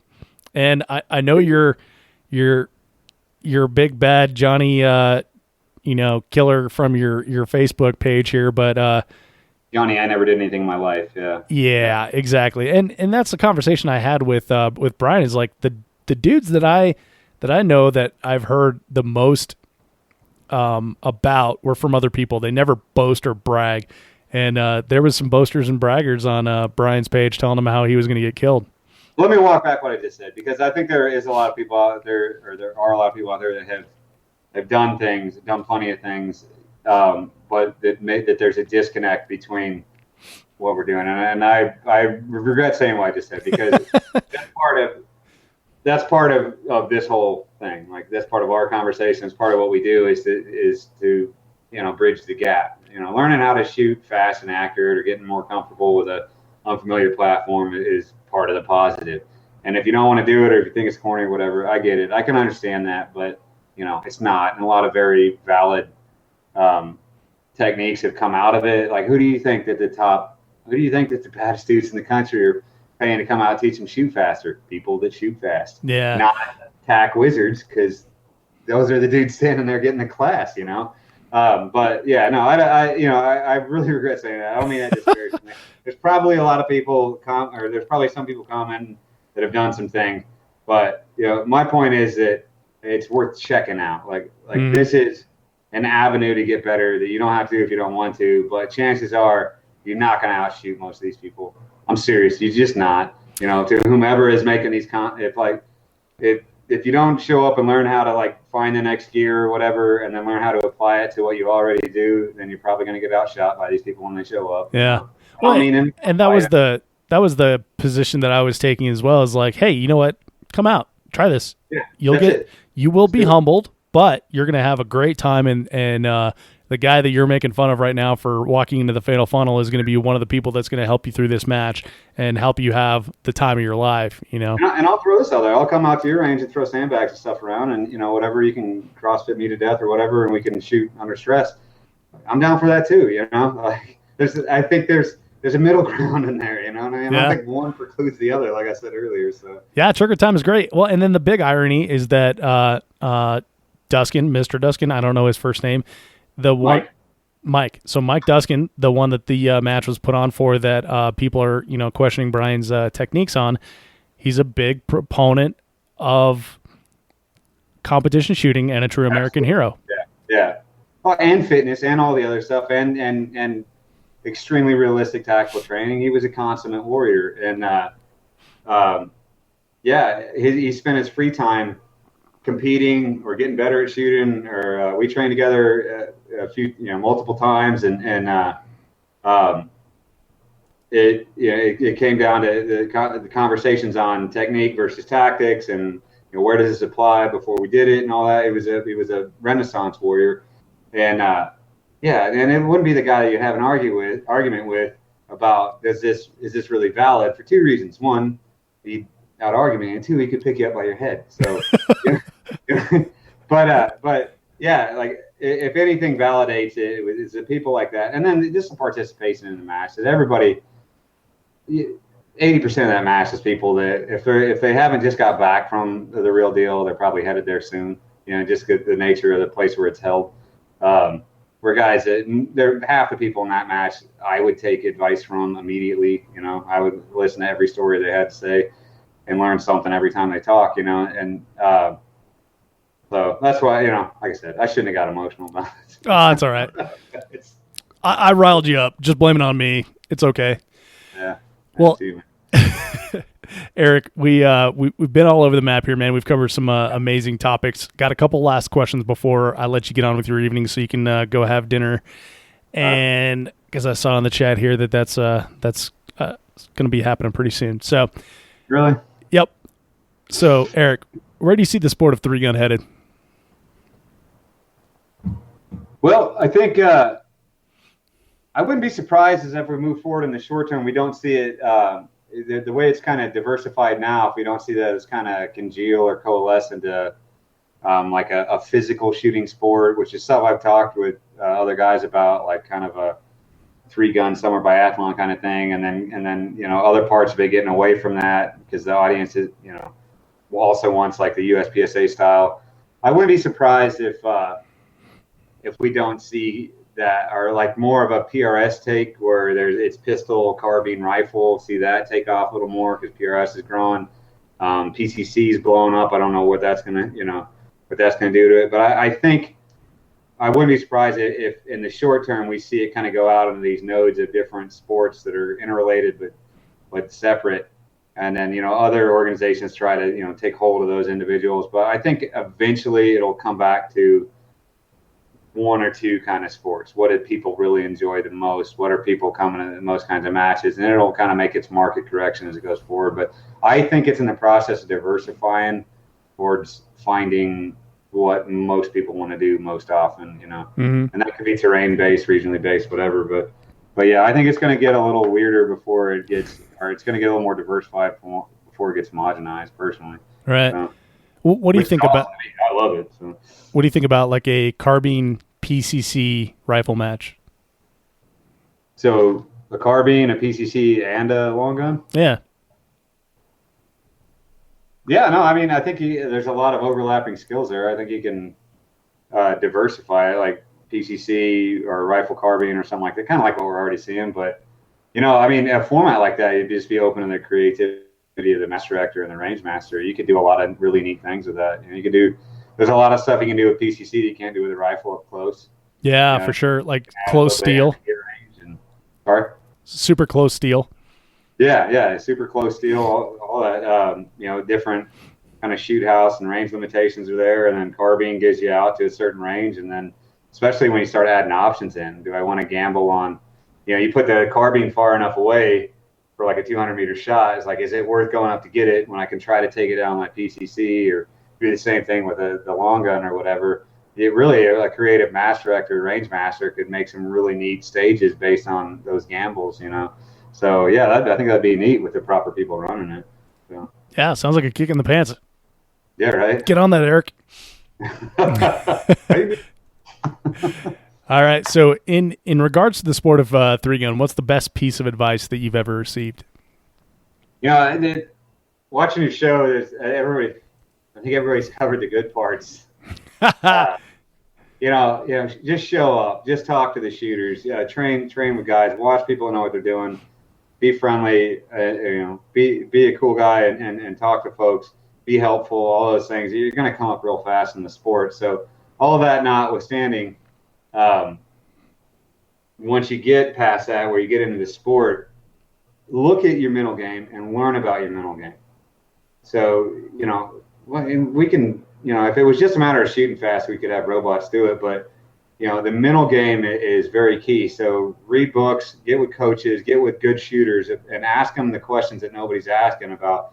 How do you prepare mentally? How do you get in the flow state? What did you see? How'd you break that down? And if they'll spend the time with you, don't do it, while they're on deck or anything. But if you can get to that point where you're getting that advice, follow it. And here's what I'll tell you: the mental game is a long road to hoe. It is. It feels like it's something you should just be able to do immediately, and it's not. It takes a lot of work. So educate yourself on it, and then start working it. Work it before, during, and after, or before and after every drill, to the point where it happened during. So that would be my bit that maybe is different from what everybody else said. Because I agree with all the other stuff too. What I mean? But once you get past that part, if you're not assessing your mental game, if it feels like your hair's on fire going through a stage, then you've got room to grow. So. Got it. Well, I just learned that I have a lot of room to grow because I always feel like my hair's on fire when I'm shooting. Well, Eric, man, this has been a ton of fun, dude. I totally appreciate your time tonight, and we've been going for 2 hours, so this has been a long edition of the 3-Gun Show, but never a dull moment. And I thank you for sharing your knowledge with all the people listening and the people that are going to listen to this. And thanks for being on the 3-Gun Show, man. Thanks for the opportunity, man. I really appreciate it. Excellent. Hope you guys have a good 4th, man. Yeah, happy Independence Day to you. That's right. Celebrate. Hey, before you take off, make sure to head over to 3gunshow.com/episode 202 for links to things that we discuss in the podcast. While you're there, consider supporting the show on Patreon. I'm working with several companies to bring some special discounts to members in the next few months and some other cool incentives, so you're going to want to join and be a part of it. 3gunshow.com/episode 202. This podcast is brought to you by Armalite, the original.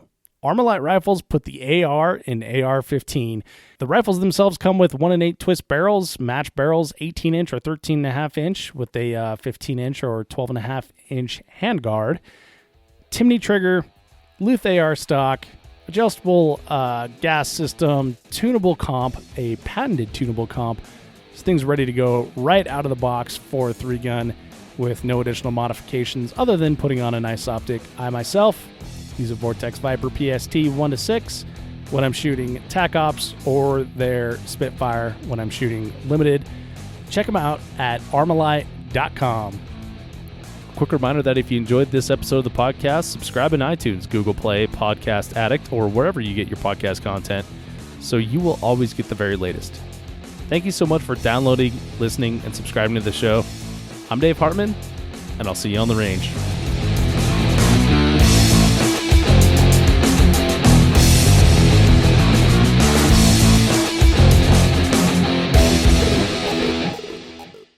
If you are finished, unload, show clear.